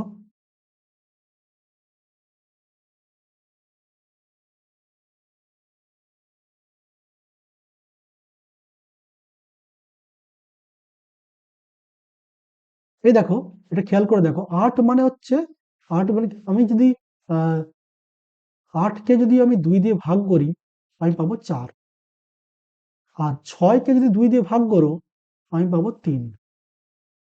তার মানে এই যে 8 প্লাস 6 ইকালস টু 4 3 করেছে, কিভাবে করেছে? 8 কে 2 দিয়ে ভাগ করলে হয় 4, আর 6 কে 2 দিয়ে ভাগ করলে হয় 3, এইভাবে 43 করেছে। পরেরগুলোতে দেখে নাও মিলছে কিনা। 4 কে 2 দিয়ে ভাগ করলে হচ্ছে 2, আর 16 কে 2 দিয়ে ভাগ করলে হচ্ছে 8, মিলেছে। তাহলে একইভাবে এইভাবে যদি দেখো বাকিগুলো তো মিলে যাবে, 8/2 2, 2/2 1, 41। তাহলে একইভাবে 4 প্লাস 8 কত হবে? তাহলে 4 প্লাস 8 আছে, তুমি 4 কে 2 দিয়ে ভাগ করো কত হবে? 2 হবে। 8 কে 2 দিয়ে ভাগ করো 4 হবে। তাহলে 24 হবে এই প্রশ্নের 39-এর সি। এবার আসছে 40, 8 মাইনাস 8 4 মাইনাস 8 সমান 2, 16 মাইনাস 128 সমান 8, ঠিক আছে, 16 128 যেন কিছু একটা সম্পর্ক আছে, কি সম্পর্ক আছে? এই 4 আর 2 কে যদি গুণ করো মাঝের সংখ্যা 8 পাওয়া যাবে, 16 ইন্টু 8 করে দেখো মাঝের সংখ্যা 128 পাওয়া যায়। 3 × 12 করে দেখো, মাঝের সংখ্যা 36 হবে। তাহলে একইভাবে 11 আর 55-র মধ্যে আমাকে সেই একই সম্পর্ক তৈরি করতে হবে। দিয়েছে 11 - 55, আমি সমান লিখে ফেলি যে এক্স। ঠিক আছে, তার মানে 11-র সাথে কত গুণ করলে, কত এই এক্সটা কত, কত গুণ করলে 55 পাই। আমরা জানি 11 5-এ 55 হয়, তাহলে এক্স এর মানটা হবে 5। 11-র সাথে 5 গুণ করলে হবে 55, তাহলে এক্স এর জায়গায় তুমি মনে মনে ভাবো 5 আছে। 11 5-এ 55, দুদিকের সংখ্যা গুণ করে মাঝের সংখ্যা মিলছে, 5 হবে উত্তর। 40 দাগের প্রশ্ন। এবার আসবে 41 দাগের প্রশ্ন। 8 জন ব্যক্তি সিটিং অ্যারেঞ্জমেন্টের কোশ্চেন দিয়েছে। ঠিক আছে, 8 জন ব্যক্তি P M R T Q U V W এক দুটি সারিতে একে অপরের সামনাসামনি বসে আছে। সামনাসামনি বসে আছে দুটো সারিতে, কজন? 8 জন। তার মানে সিট কিরকম হবে? সিট এরকম 4টে 4টে করে। ঠিক আছে, 4টে 4টে করে সিট আছে। আমি ধরে নিচ্ছি উপর দিকটা উত্তর দিক, নিচের দিকটা আমি ধরে নিচ্ছি দক্ষিণ দিক। ঠিক আছে, এরকম সিট। পি উত্তর দিকে মুখ করে বসে আছে, তার মানে পি কোন দিকে বসে আছে? এই আমাদের দক্ষিণ দিকে, তার মুখ থাকবে উত্তর দিকে। ঠিক আছে, আমি যদি ছবিটা এরকম করে আঁকি, এই সিটিং অ্যারেঞ্জমেন্টে যদি এরকম লোকগুলোকে আঁকি, এটা একটা লোক, তার হাত এরকম, এখানে একজন লোক বসে আছে, তার এখানে একজন লোক বসে আছে, আর এই সিটে একজন লোক আছে, তার দুটো হাতকে আমি দেখিয়েছি এখানে। উল্টো দিকে যে লোকগুলো বসে আছে সেগুলো এরকম বসে আছে। তুমি একটু খেয়াল করে দেখো, উল্টো দিকে যে লোকগুলো বসে আছে তারা তাদের ডান দিক, আমাদের কিন্তু বাম দিক। এই দেখো, উল্টো দিকে যে লোকটা বসে আছে তার ডান হাত, আমাদের ক্ষেত্রে বাম হাত। ঠিক আছে, এটা একটু খেয়াল করার বিষয়, না হলে এই প্রশ্নে ভুল হবে। দেখে নাও, বলছে পি উত্তর দিকে মুখ করে বসে আছে, তাহলে পি নিশ্চয়ই এই দিকে সিটে কোথাও বসেছে, নিচের দিকে সিটে কোথাও বসেছে। তাহলে পি কে আমি এই দিকে লিখে রাখলাম আপাতত। পি উত্তর দিকে মুখ করে বসে আছে। ইউ এবং ভি এর মাঝখানে সে বসছে, তাহলে পি এর বাম দিকে ইউ, ডান দিকে ভি, এটাও হতে পারে। অথবা পি বাম দিকে ভি, ডান দিকে ইউ, এটাও হতে পারে। ঠিক আছে, সে ইউ এবং ভি এর মাঝখানে বসে আছে, দুটোই হতে পারে। কিউ আছে এম এর একেবারে বাম দিকে, কিউ কিউ আছে এম এর বাম দিকে, এটা আলাদা করে এঁকে নিই, সে কোন দিকে বসছে আমার জানা নেই, এটা আমার বোঝা যাচ্ছে না আপাতত। কিউ আছে এম এর একেবারে বাম দিকে, কিউ আছে এম এর বাম দিকে।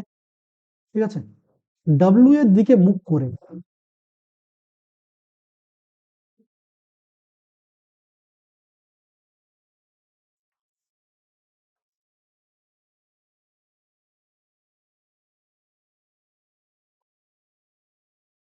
পরবর্তী প্রশ্ন দেখো, সিটিং অ্যারেঞ্জমেন্টের প্রশ্ন দিয়েছে। 8 জন ব্যক্তি 8 জন ব্যক্তি P M R T Q U V W দুটি সারিতে একে অপরের সামনাসামনি বসে আছে। 8 জন লোক যখন সামনাসামনি বসে থাকবে, তাহলে সিটটা এরকম থাকবে 4 জন 4 জন, সিটে আছে 4 জন, আর উল্টো দিকে সিটে দেখো 4 জন বসার জায়গা রয়েছে, এরকম একটা ব্যবস্থা। পি উত্তর দিকে মুখ করে ইউ ভি এর মাঝখানে বসে আছে। এবার আমাকে একটা দিক ঠিক করতে হবে, কোনটাকে উত্তর কোনটাকে দক্ষিণ। আমি ধরে নিচ্ছি যে প্রাথমিকভাবে ধরে নিচ্ছি এই উপর দিকটা উত্তর, নিচের দিকটা ধরে নাও দক্ষিণ। তাহলে পি এর কথা আছে কি, পি উত্তর দিকে মুখ করে থাকবে, তার মানে পি আমাদের এই যে নিচের দিকে যে সাইডটা আছে, এই সাইডের নিচের দিকে যে 4টে সিট আছে, এই 4টে সিটের মধ্যে একটা সিট দখল করবে। ঠিক আছে, আমি আপাতত ওকে বাইরে রাখছি, কোন সিটে বসবে এখন ঠিক নেই, তাই পি কে আমি আলাদা করে এখানে লিখে রাখছি। পি কার কার মাঝে বসে থাকবে? উত্তর দিকে মুখ করে থাকবে। দেখো পি এর মাথাটা থাকছে উত্তর দিকে, পি উত্তর দিকে মুখ করে আছে। আচ্ছা, একটা জিনিস আপনি বলে দিই, সিটিং অ্যারেঞ্জমেন্টে যখন মুখোমুখি ব্যাপার হয়ে যাচ্ছে, মুখোমুখি কেউজন বসছে, তখন আমরা যেদিক থেকে প্রশ্নটাকে দেখছি, মানে যেদিক থেকে ছবিটাকে দেখছি, আমাদের ডান দিক, উল্টো দিকে যারা বসে আছে ওদের বাম দিক কিন্তু একই। আমাদের ডান হাত যেটা ওদের বাম হাত সেটা, আর আমাদের বাম হাত যেটা সেটা ওদের ডান হাত। তাহলে এটা একটু খেয়াল করে এই প্রশ্নের সমাধান করতে হবে, নাহলে কিন্তু সব জড়িয়ে যাবে। ওদের ডান দিক আর আমাদের বাম দিক কিন্তু একই নয়। ঠিক আছে, সরি, ওদের ডান দিক আর আমাদের বাম দিক হচ্ছে একই। পি উত্তর দিকে মুখ করে ইউ ভি এর মাঝখানে বসে আছে, কারণ পি যদি এরকম বসে, হয় বাম দিকে ইউ, ডান দিকে ভি, না হলে আরেকটা হতে পারে পি মাঝে বসেছে, বাম দিকে ভি, ডান দিকে ইউ, এই দুটোর কোনো একটা জিনিস ঘটবে বলেছে। ঠিক আছে, কিউ আছে এম এর একেবারে বাম দিকে, কিউ আছে কার? এম এর বাম দিকে। তাহলে সেটাও বুঝতে পারছি না, এদের সাথে তো কিউ এর কোনো সম্পর্ক নেই, আলাদা করে আঁকি। কিউ আছে কার বাম দিকে? এম এর বাম দিকে। কিউ হলো এম এর একেবারে বাম দিকে, আর ডাব্লিউ এর দিকে মুখ করে, তার মানে কিউ এর অপোজিটে কে আছে? ডাব্লিউ আছে। কিউ এর ঠিক উল্টো দিকে কে আছে? ডাব্লিউ। আর কিউ এর ডান দিকে আছে এম। এই পর্যন্ত। আর আছে টি এবং এম এর ঠিক মাঝখানে। তাহলে এম যদি এখানে বসে, আর কে কোথায় বসতে হবে? টি আর এম এর মাঝখানে। এই তো এম আছে, তাহলে আর কোথায় বসবে? টি আর এম এর মাঝখানে। তাহলে এখানে যদি আর বসাই, উল্টো দিকে যদি টি বসাই, তবে গিয়ে হবে ঠিক। আর বসবে টি আর এম এর মাঝখানে। হয়ে গেছে। ডাব্লিউ আছে ভি এর একেবারে ডান দিকে, মানে ডাব্লিউ আছে ভি এর ডান দিকে। তাহলে ছবি অনুযায়ী কি দাঁড়াবে? ছবি অনুযায়ী ভি এখানে হওয়া উচিত। এই লোকটা এদিকে আমাদের দিকে মুখ করে আছে, ডাব্লিউ আমাদের দিকে মুখ করে আছে। তাহলে ভি এর ডান দিকে ডাব্লিউ হচ্ছে, খেয়াল করে দেখো উল্টো দিকে যে লোকটা আছে তার ডান হাত, আর ডান দিকে ডাব্লিউ রয়েছে। তাহলে এটা হয়ে গেল। ডাব্লিউ আছে ভি এর একেবারে ডান দিকে। কোনো লাইন আমরা কি স্কিপ করেছি? আমরা আরেকবার পড়ে নিই। দুটি সারিতে একে অপরের সামনাসামনি বসে আছে, পি উত্তর দিকে মুখ করে আসে। আচ্ছা, আমাদের এখানে কিছু ছবি আমরা মিস করেছি, যেটা হচ্ছে এখানে। দেখে নাও, আমরা একটা লাইন এখানে আলাদা করে এঁকে রেখেছিলাম, সেটাকে আমাদের ওখানে ইমপ্লিমেন্ট করতে হবে। দেখতে পাচ্ছ পি বসবে ইউ ভি এর মাঝখানে। এখানে একটা কথা ছিল, পি বসবে ইউ আর ভি এর মাঝখানে। ঠিক আছে? পি উত্তর দিকে মুখ করে বসবে আর ইউ আর ভি এর মাঝখানে। তাহলে ভি যদি এখানে আগে থেকে বসে থাকে ডাব্লুর পাশে, তাহলে পি কে ওদের মাঝে বসতে হবে, আর উল্টো দিকে ইউ কে থাকতে হবে, কারণ ইউ আর ভির মাঝে পি। তার মানে কি প্রথম যে ছবিটা আমরা করেছিলাম এইটা ঠিক, আর পরের যেটা করেছিলাম এটা ঠিক না। ঠিক আছে? তাহলে ইউ পি ভি, দেখো হয়েছে। বলেছে পি আছে, পি উত্তর দিকে মুখ করে আছে, ইউ ভি এর মাঝখানে বসে আছে। তাহলে ইউ ভি এর মাঝখানে পি আছে এখন। এই ছবিটা হয়ে গেল। পি এর কথা ছিল কোন দিকে মুখ করে বসার? পি এর কথা ছিল উত্তর দিকে মুখ করে বসার। তার মানে পি যেদিকে মুখ করে আছে ওই দিকটাকে আমরা উত্তর দিক করে দেবো। আমরা ছবিতে শুরুতে আমরা আঁকার সময় উপরটাকে উত্তর দিক ধরছিলাম, এখন ঘুরে দিচ্ছি, তাহলে সব ঠিক হয়ে যাবে। ঠিক আছে? উত্তর আর দক্ষিণ। পি দেখো উত্তর দিকে মুখ করে আছে, আর সবকিছু ঠিকই আছে। এই হচ্ছে ডান দিক, এই হচ্ছে কিছু লোক বসে আছে কিউ, এটা হচ্ছে এম, এটা হচ্ছে আর, আর এটা হচ্ছে টি। এই হচ্ছে ছবি। এই ছবিটার দরকার নেই, আমরা সব এখানে ইমপ্লিমেন্ট করে ফেলেছি। ঠিক আছে? এই হচ্ছে সিট। তাহলে এবার আমরা উত্তর দেওয়া শুরু করব। Who is the immediate right of R? R এর ঠিক ডান দিকে কে আছে? এই দেখো আর, আর এর ডান দিকে কে আছে? আর এর ডান দিকে আছে টি। তাহলে আর এর ডান দিকের উত্তরটা হচ্ছে টি হবে। ঠিক আছে? প্রথম প্রশ্নের উত্তর হয়ে গেল। Who is sitting in front of R? R এর ঠিক সামনে কে বসেছে? দেখো আর এর অপোজিটে দেখো পি বসেছে, আর এর অপোজিটে আছে পি। তাহলে 42 এর কোশ্চেনের সি উত্তর হবে P. Which immediate left of P? P ঠিক বাম দিকে কে আছে? ভালো করে দেখো, পি এর বাম হাত কোনটা? আমরা তো পির উল্টো দিকে বসে আছি, উল্টো দিক থেকে দেখছি। এই পি এর যেটা ডান হাত আমাদের, পি এর যেটা ডান হাত আমাদের ক্ষেত্রে সেটা বাম হাত। ঠিক আছে? আর পি এর যেটা বাম হাত আমাদের ক্ষেত্রে সেটা ডান হাত, এরকম। তাহলে প্রশ্ন করেছে কি, পি এর একেবারে বাম দিকে কে আছে? পির বাম হাত কোনটা? পির বাম হাতটাকে আমি হাইলাইট করছি আকাশি রং দিয়ে। এইটা হচ্ছে পির বাম হাত, মানে আমাদের যেটা ডান হাত। ঠিক আছে? আকাশি রং দিয়ে আমি হাইলাইট করলাম এই জায়গাটা। এটা পির বাম হাত। পির বাম হাতে কে বসে আছে? ইউ বসে আছে। তাহলে উত্তরটা কি হচ্ছে? ইউ। পি এর বাম দিকে কে আছে? ইউ। এটা গেল 43, 44। Who is sitting in front of V? V এর সামনাসামনি কে বসে আছে? ছবি যেটা তৈরি হয়েছে দেখো, ভির অপোজিটে কে আছে? ভির অপোজিটে আছে এম। ভি এর সামনে আছে এম। তাহলে উত্তরটা হচ্ছে এম। পরেরটা 45। নিচের কোন দুটি জোড়ার ব্যক্তিরা একে অপরের সামনাসামনি বসেছে? মানে যারা সামনাসামনি বসেছে তাদের নিয়ে জোড়া তৈরি করেছে। ইউ আর কি সামনাসামনি আছে? দেখো ইউর অপোজিটে আছে টি, তাহলে ইউ আর সামনাসামনি নয়। টি ভি কি সামনাসামনি বসেছে? দেখে নাও, টি আর ভি, টি আর ইউ সামনাসামনি আছে, তাহলে টি ভিও সামনাসামনি নয়। এবার বলেছে এম ভি, এম ভি কি সামনাসামনি আছে? হ্যাঁ, দেখো এম আর ভি একে অপরের অপোজিটে আছে, এইটা ঠিক। অপশন সি ঠিক। অপশন ডি তে বলেছে আর ভি, আর এর অপোজিটে ভি নেই, আর এর অপোজিটে পি আছে। তাহলে দেখেছো দুটি জোড়ার ব্যক্তিরা একে অপরের সামনাসামনি কোথাতে আছে? এই এম ভি তে একে অপরের অপোজিট হচ্ছে।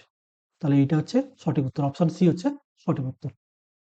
45 দেখবে প্রশ্ন, অপশন সি এমভি। এবার চলে যাব 46 থেকে 50 পর্যন্ত প্রশ্নগুলোতে। কি বলেছে, নিজের উক্তিগুলি মন দিয়ে পড়ো আর উত্তর দাও। এখানে কিছু একটা প্রশ্ন করেছে এরকম, দেখো পরবর্তী প্রশ্ন, চার বন্ধু পি কিউ আর এস এর মধ্যে পি এবং কিউ ফুটবল ক্রিকেট খেলে, কিউ এবং আর ক্রিকেট হকি খেলে, পি এবং এস বাস্কেটবল ফুটবল খেলে, আর এবং এস বাস্কেটবল হকি এবং বাস্কেটবল খেলে। এখান দিয়ে প্রশ্ন করেছে কে হকি খেলে না, কে ফুটবল বাস্কেটবল হকি খেলে, এরকম দিয়েছে, অনেক প্রশ্ন দিয়েছে। তাহলে আমাকে এটাকে দিয়ে একটা ছক বানাতে হবে। আমি প্রথমে একটা টেবিল বানিয়ে নিচ্ছি এখানে, সেই টেবিলটা থেকে আমার আনসার করা হবে। চারটে লাইন বানিয়ে নিচ্ছি, চারটে খেলা আছে এখানে। কি কি খেলার অপশন আছে, ফুটবল আছে, ক্রিকেট আছে, হকি আছে, আর বাস্কেটবল। ফুটবলের জন্য এফ লিখছি, ক্রিকেটের জন্য সি লিখছি, হকির জন্য এইচ, আর বাস্কেটবলের জন্য লিখছে বি। হলো। এবার বলেছে, দেখো, দেখো প্রথম স্টেটমেন্ট, পি এবং কিউ ফুটবল আর ক্রিকেট খেলে। এক এক করে আসো। পি ফুটবল খেলে, তাহলে ফুটবলের ঘরে পি কে লেখো। পি ক্রিকেট খেলে, তাহলে ক্রিকেটের ঘরেও পি কে লেখো। পি এর কাজ হয়ে গেল। কিউ ও ফুটবল এবং ক্রিকেট দুটোই খেলে, তাহলে কিউ ও ফুটবলের ঘরে থাকবে, ক্রিকেটের ঘরে থাকবে। তাহলে ফুটবলে কিউ অ্যাড হবে, আর ক্রিকেটের ঘরেও কিউ অ্যাড হবে। লক্ষ্য করার বিষয়, পি কিউ আর এস আমরা একটু সাজিয়ে লিখবো, যাতে বুঝতে সুবিধা হয় পরে। পি কিউ পরের ঘরগুলো আর এস এর জন্য, ঠিক আছে। চাইলে তুমি ছক করে ছক বসিয়ে নিতে পারো। আমি একটু অন্য কালি নিয়ে নিচ্ছি, লিখতে সুবিধা হবে, বুঝতে সুবিধা হওয়ার জন্য। এটাকে আমি পি কিউটাকে অন্য কালিতে লিখছি, পি কিউ, পি কিউ। ফুটবলেও, ফুটবল ক্রিকেট দুটোই খেলে দুজনে, পি কিউ, তাই দুজনের নাম ফুটবল ক্রিকেটের ঘরে আছে। নেক্সট স্টেটমেন্ট, কিউ এবং আর ক্রিকেট আর হকি খেলে। তাহলে প্রথমে কিউর জন্য আসো, কিউ কি খেলে, ক্রিকেট খেলে বলছে। ক্রিকেটের ঘরে কিউ কি ছিল? হ্যাঁ অলরেডি ছিল, তাই কিউ কথা ভেবে লাভ নেই। কিউ হকি খেলে, তাহলে হকিতে কিউ নতুন করে অ্যাড হয়ে গেল, ঠিক আছে। আর ক্রিকেট এবং হকি খেলে, প্রথমে আর এর কথা আসবে, আর ক্রিকেট খেলে। ক্রিকেটে কি আর ছিল? সির ঘরে, ক্রিকেটের ঘরে আর ছিল না, আর অ্যাড হবে। হকি খেলে, হকির ঘরে কি আর ছিল? ছিল না, ওখানেও অ্যাড হয়ে গেল। তাহলে স্টেটমেন্ট 2 হয়ে গেল। স্টেটমেন্ট 3, পি এবং এস বাস্কেটবল আর ফুটবল খেলে। পি প্রথমে বাস্কেটবল বলেছে, তাহলে বাস্কেটবলে পি অ্যাড হবে, বাস্কেটবলে পি ছিল না। ফুটবলও খেলে পি, এখানে বলা হয়েছে, তাহলে ফুটবলে কি পি ছিল আগে থেকে? দেখো ফুটবলে পি অলরেডি ছিল, তাই জন্য আর লিখছি না। এবার এস, এস বাস্কেটবল আর ফুটবল খেলে, তাহলে ফুটবলের ঘরে কি এস ছিল আগে? ছিল না, এখন এস অ্যাড হবে। আর বাস্কেটবলেও এস খেলে, বাস্কেটবলেও এস অ্যাড হবে, ঠিক আছে। তাহলে পি এবং এস বাস্কেটবল ফুটবল দুটোই খেলে। দেখো পি ফুটবলেও আছে, পি বাস্কেটবলেও আছে, আর এস ও ফুটবলে আছে, এস বাস্কেটবলেও আছে। নেক্সট স্টেটমেন্ট, আর এবং এস হকি আর বাস্কেটবল খেলে। প্রথমে আর এর জন্য ভাবো, আর হকিতে কি ছিল? দেখে নাও, হকির ঘরে আর ছিল অলরেডি, তাই ভেবে লাভ নেই। আর বাস্কেটবলেও আর থাকবে বলেছে, আর বাস্কেটবলও খেলে, তাহলে আর এর সোজা আর, বাস্কেটবলের ঘরে আর অ্যাড করে দিলাম। এবার বলছে এস হকি আর বাস্কেটবল খেলে। এস কি হকিতে আগে থেকে ছিল? ছিল না, নতুন করে অ্যাড হবে এস। বাস্কেটবলে, বাস্কেটবলও খেলে বলেছে এস, তাহলে বাস্কেটবলে এস তো অলরেডি আছে, আর অ্যাড করার দরকার নেই। এস হকিও খেলে, বাস্কেটবলও খেলে, এখানে বাস্কেটবলেও এস আছে, হকিতেও এস আছে। এই হয়ে গেল, আর কোনো স্টেটমেন্ট নেই। বাকি ঘরগুলো তুমি চাইলে ক্রস দিয়ে দিতে পারো, অন্য কালি দিয়ে, তাহলে তোমার বুঝতে সুবিধা হবে। ক্রস দিয়ে দিলাম, ক্রস দিয়ে দিলাম ব্ল্যাঙ্ক এরিয়াগুলো, ব্যাস। এইবার আমি প্রশ্নের উত্তর করা শুরু করবো। এইটা হচ্ছে আমার আসল ছক, এটা থেকে আমার সব উত্তর পাওয়া যাবে। এটাই হচ্ছে আমার তুরুপের তাস, যেটা আমি বানালাম। দেখো কি বলেছে, প্রথম প্রশ্ন, কে হকি খেলে না? হকির ঘরে কার নাম নেই? দেখে না, হকির ঘরে পি এর নাম নেই, কিউ আর এর সবাই আছে, পি শুধুমাত্র হকি খেলে না। হয়ে গেল 46। 47-এ বলেছে কে ফুটবল বাস্কেটবল এবং হকি খেলে। ফুটবলেও তার নাম আছে, বাস্কেটবলেও নাম আছে, হকিতেও নাম আছে। কোথায় আছে? ফুটবলেও নাম আছে, বাস্কেটবলেও নাম আছে, আর হকিতেও নাম আছে। কার নাম? 3 জায়গাতেই আছে, এই 3 জায়গাতে, যে তিনটাকে আমি হাইলাইট করলাম, এফ এইচ আর বি, তিনটে জায়গাতে। এফ এইচ বি কে রয়েছে? পি নেই, কিউ নেই, আর নেই, কিন্তু আছে এস। এস দেখো ফুটবলেও আছে, হকিতেও আছে, বাস্কেটবলেও আছে, যেটা প্রশ্ন ছিল। কে ফুটবল, হকি, বাস্কেটবল তিনটেই খেলে? উত্তর হচ্ছে এস। তাহলে 47-এর অপশন বির এস। 48, কে ফুটবল ক্রিকেট এবং হকি খেলে? ফুটবলও খেলবে, ক্রিকেটও খেলবে, হকিও খেলবে। তাহলে একটা নতুন কালি দিয়ে হাইলাইট করি। ফুটবল খেলবে, ক্রিকেট খেলবে, হকি। এফ থাকবে, এফ এ থাকবে, সিতে থাকবে, এইচ এ থাকবে। এই দেখো কিউ, এই দেখো কিউ, যে কিনা ফুটবলও খেলে, ফুটবলের ঘরেও আছে, ক্রিকেটের ঘরেও আছে, আর হকির ঘরেও আছে। তাহলে উত্তরটা হচ্ছে কিউ, যে ফুটবল, ক্রিকেট, হকি তিনটাই খেলে। সঠিক উত্তর হচ্ছে অপশন এর কিউ। 49 প্রশ্ন, কিউ আর এবং এস কোন খেলাটি খেলে? কিউ আর এস তিনটেই থাকতে হবে, কোন খেলা? এখানে প্রশ্ন করেছে কিউ আর এস কোন খেলাটি খেলে, তিনটে খেলা, তিনজনই আছে কোন খেলায়, মানে কোন খেলায় তিনজনই নাম লিখিয়েছে। কিউ আর এস কোথায় আছে? প্রথমটাই নেই, পরেরটাই নেই, হকির ঘরে আছে। দেখো কিউ আর এস তিনজনই নাম লিখেছে হকিতে। তাহলে উত্তর হচ্ছে হকি, হকি হচ্ছে তিনজনই খেলে। 49 সি হবে উত্তর। আবার একটা প্রশ্ন আছে, পি কিউ এবং আর কোন খেলাটি খেলে? পিও খেলবে, কিউ খেলবে, আরও খেলবে। মানে পি কিউ আর তিনজনই কোন লাইনে আছে? পি কিউ আর, পি কিউ আর, হ্যাঁ সিতে আছে। ক্রিকেটে পিও আছে, কিউও আছে, আরও আছে। এই ক্রিকেট খেলা, আর কোথাও নেই। তাহলে ক্রিকেট হচ্ছে সেই খেলা যেটা তিনজনই খেলে, পি কিউ আর। উত্তর হচ্ছে ক্রিকেট। 50-এর দাগের উত্তর হচ্ছে ডি। এবার আসছে 51 দাগের প্রশ্ন। 51 থেকে 55 ইনস্ট্রাকশন দেওয়া আছে, পড়ে উত্তর দিতে হবে। কি বলেছে? একটা কামারের কাছে 5টি লোহার বস্তু J K L M N আছে, যার প্রতিটির ওজন আলাদা। J K L M N 5টি বস্তু আছে, তাদের প্রত্যেকটার ওজন আলাদা। জে এর ওজন কে এর দ্বিগুণ। এটা লাইন দিয়েও এরকম করা যেতে পারে। ধরুন একটা লাইন টানবে, যার নাম দিবে জে, জে এর ওজন কে এর দ্বিগুণ। তাহলে এটাকে এমন ভাবে কে কে তুমি তৈরি করবে যেটা হচ্ছে তোমার জে এর ডাবল, মানে কে এর দ্বিগুণ হচ্ছে জি। হয়ে গেল। কে এর ওজন এল এর 4.5 গুণ। কে হচ্ছে এল এর 4.5 গুণ, তার মানে এল অনেক ছোট কের, মানে কে কি বলবো, 4.5 গুণ মানে কাছাকাছি 4/1 বা 4 পয়েন্ট সামথিং, মানে এইরকম একটা কিছু হবে, যেটাকে আমি নাম দিলাম এল। ঠিক আছে, 4.5 গুণ হয়ে গেল। কে এর ওজন এল এর 4.5 গুণ। এল এর ওজন এম এর অর্ধেক। এই এল হচ্ছে এম এর অর্ধেক, তার মানে এম হচ্ছে এল এর দ্বিগুণ।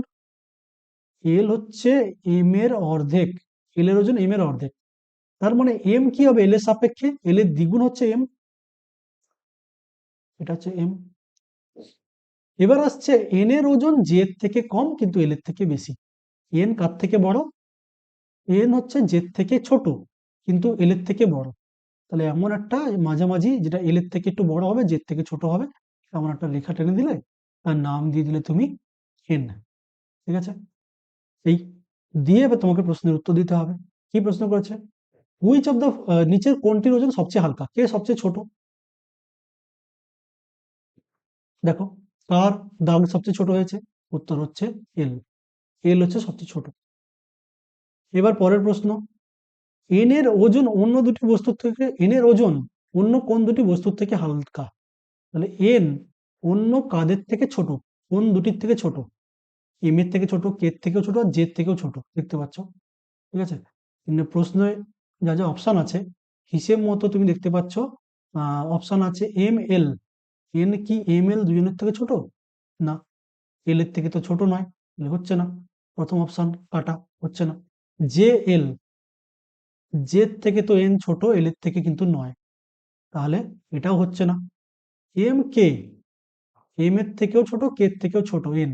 ঠিক আছে, প্রশ্ন করেছে এন এর ওজন অন্য কোন দুটি বস্তুর থেকে হালকা। এম আর কে বলেছে, আর জে কে বলেছে।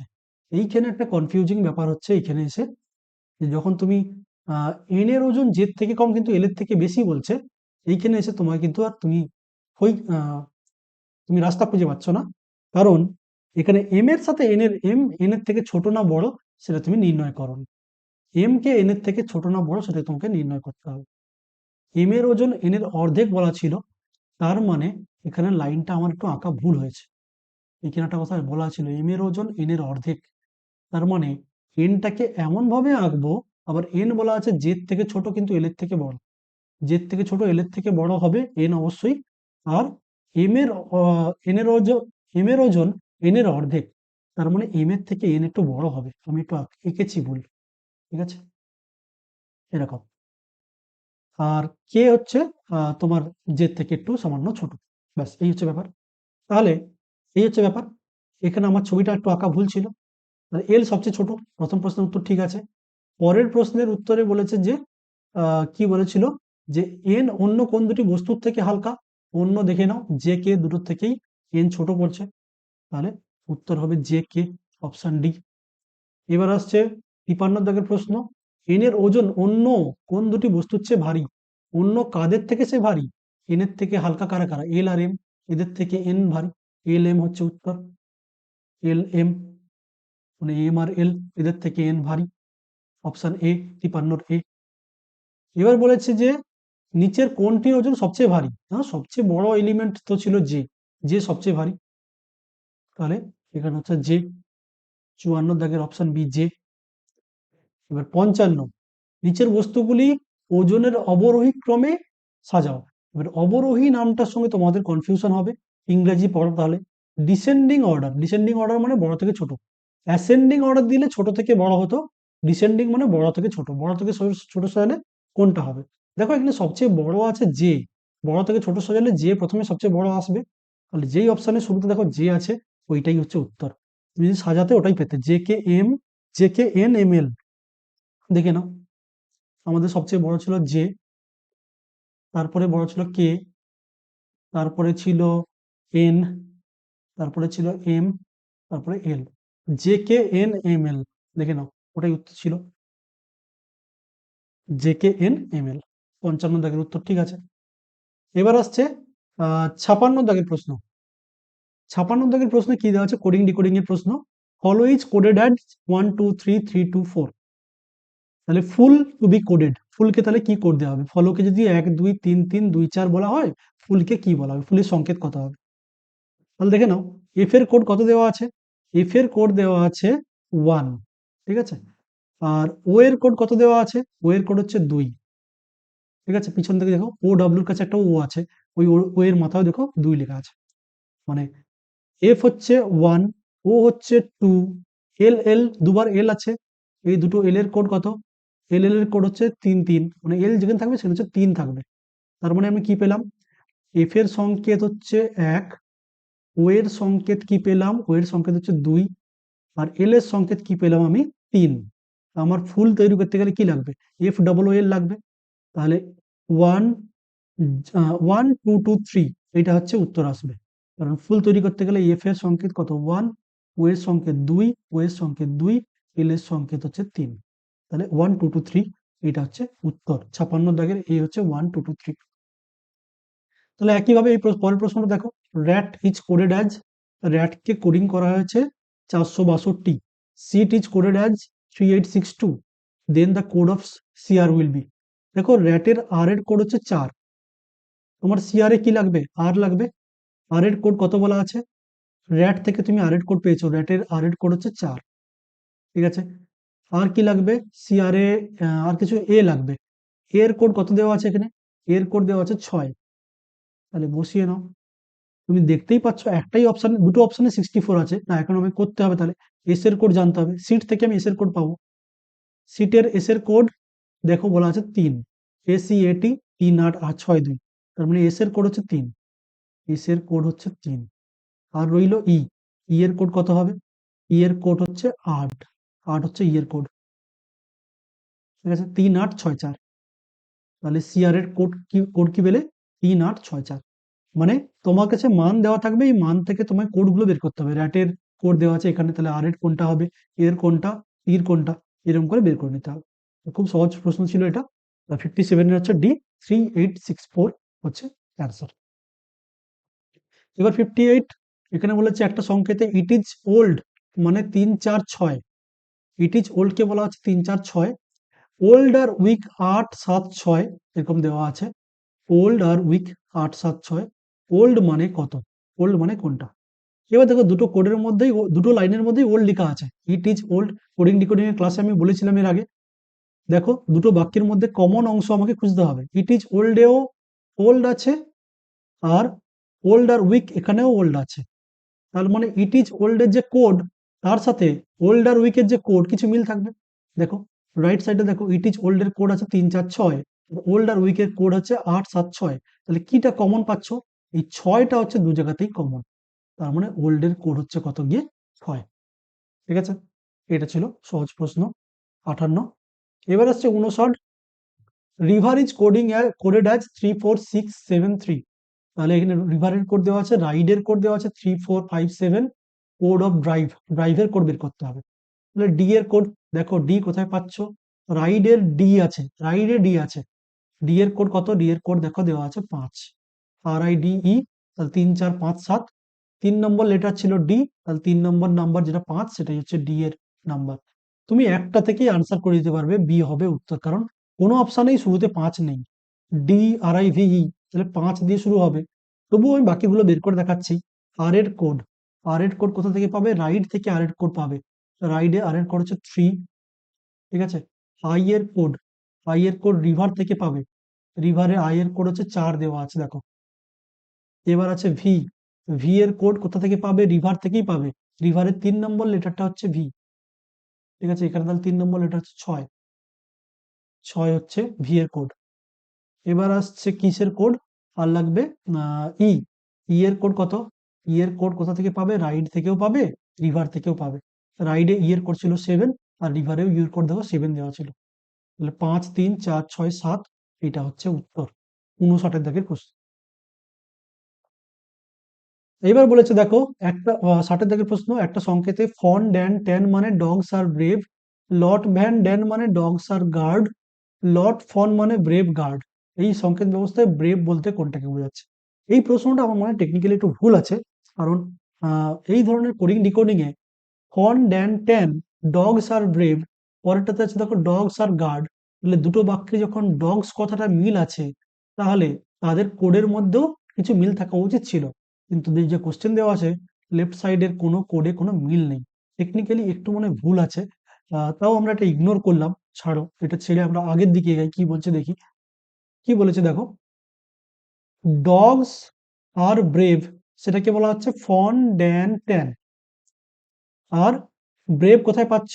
ব্রেভ গার্ডের মধ্যে রয়েছে ব্রেভ। আমার ব্রেভ শব্দের কোড বের করতে দিয়েছে। ব্রেভ গার্ডে ব্রেভ আছে, ডগস আর ব্রেভে ব্রেভ আছে, দু জায়গায় ব্রেভ কথাটাই রয়েছে। তার মানে এই যে দুটো বাক্য আছে এদের কোডের মধ্যেও মিল থাকা উচিত। দেখো ফন ড্যান ট্যান আর লট ফন, এই দুটোর মধ্যে একটা পার্টেই মিল আছে, সেটা হলো ফন। দুটো বাক্যের মধ্যেই ফনটাই মিল আছে। ফন ড্যান ট্যান, সেটা হচ্ছে ডগস আর ব্রেভের কোড। ঠিক আছে, আর ব্রেভ গার্ডেও ব্রেভ রয়েছে। তাহলে খেয়াল করে দেখো, লট ফন, ব্রেভ গার্ডকে বলা হচ্ছে লট ফন, আর ডগস আর ব্রেভকে বলা হচ্ছে ফন ড্যান ট্যান। তাহলে দু জায়গাতে ব্রেভ কমন আছে, মানে দু জায়গাতে আর কি কমন আছে? তাদের কোডের মধ্যে কি কমন আছে আমরা খুঁজবো। দুটো কোডের মধ্যে ফন কথাটার মধ্যে মিল আছে। তাহলে এর উত্তর হবে ফন। 60 দাগের অপশন এ হবে ফন। এবার আসবে 61 দাগের প্রশ্ন। এগুলো সব মিরর ইমেজ থেকে দিয়েছে। দেখো নিচের প্রতিটি প্রশ্নে 4টি করে চিত্রের কোনটা কোন না, এগুলো সব মিরর, এগুলো সব ছবি থেকে প্রশ্ন করেছে। এবার দেখো 61 থেকে 65, এগুলো সব ছবি থেকে প্রশ্ন করেছে। কি প্রশ্ন করেছে দেখো, নিচের প্রত্যেকটি প্রশ্নে দেওয়া 4টি চিত্রের মধ্যে কোনো তিনটি কোনোভাবে আলাদা, অন্যটি তিনটে কোনোভাবে একই, অন্যটি আলাদা। কোনটা আলাদা সেটা চিহ্নিত করে বৃত্ত পূরণ করতে হবে।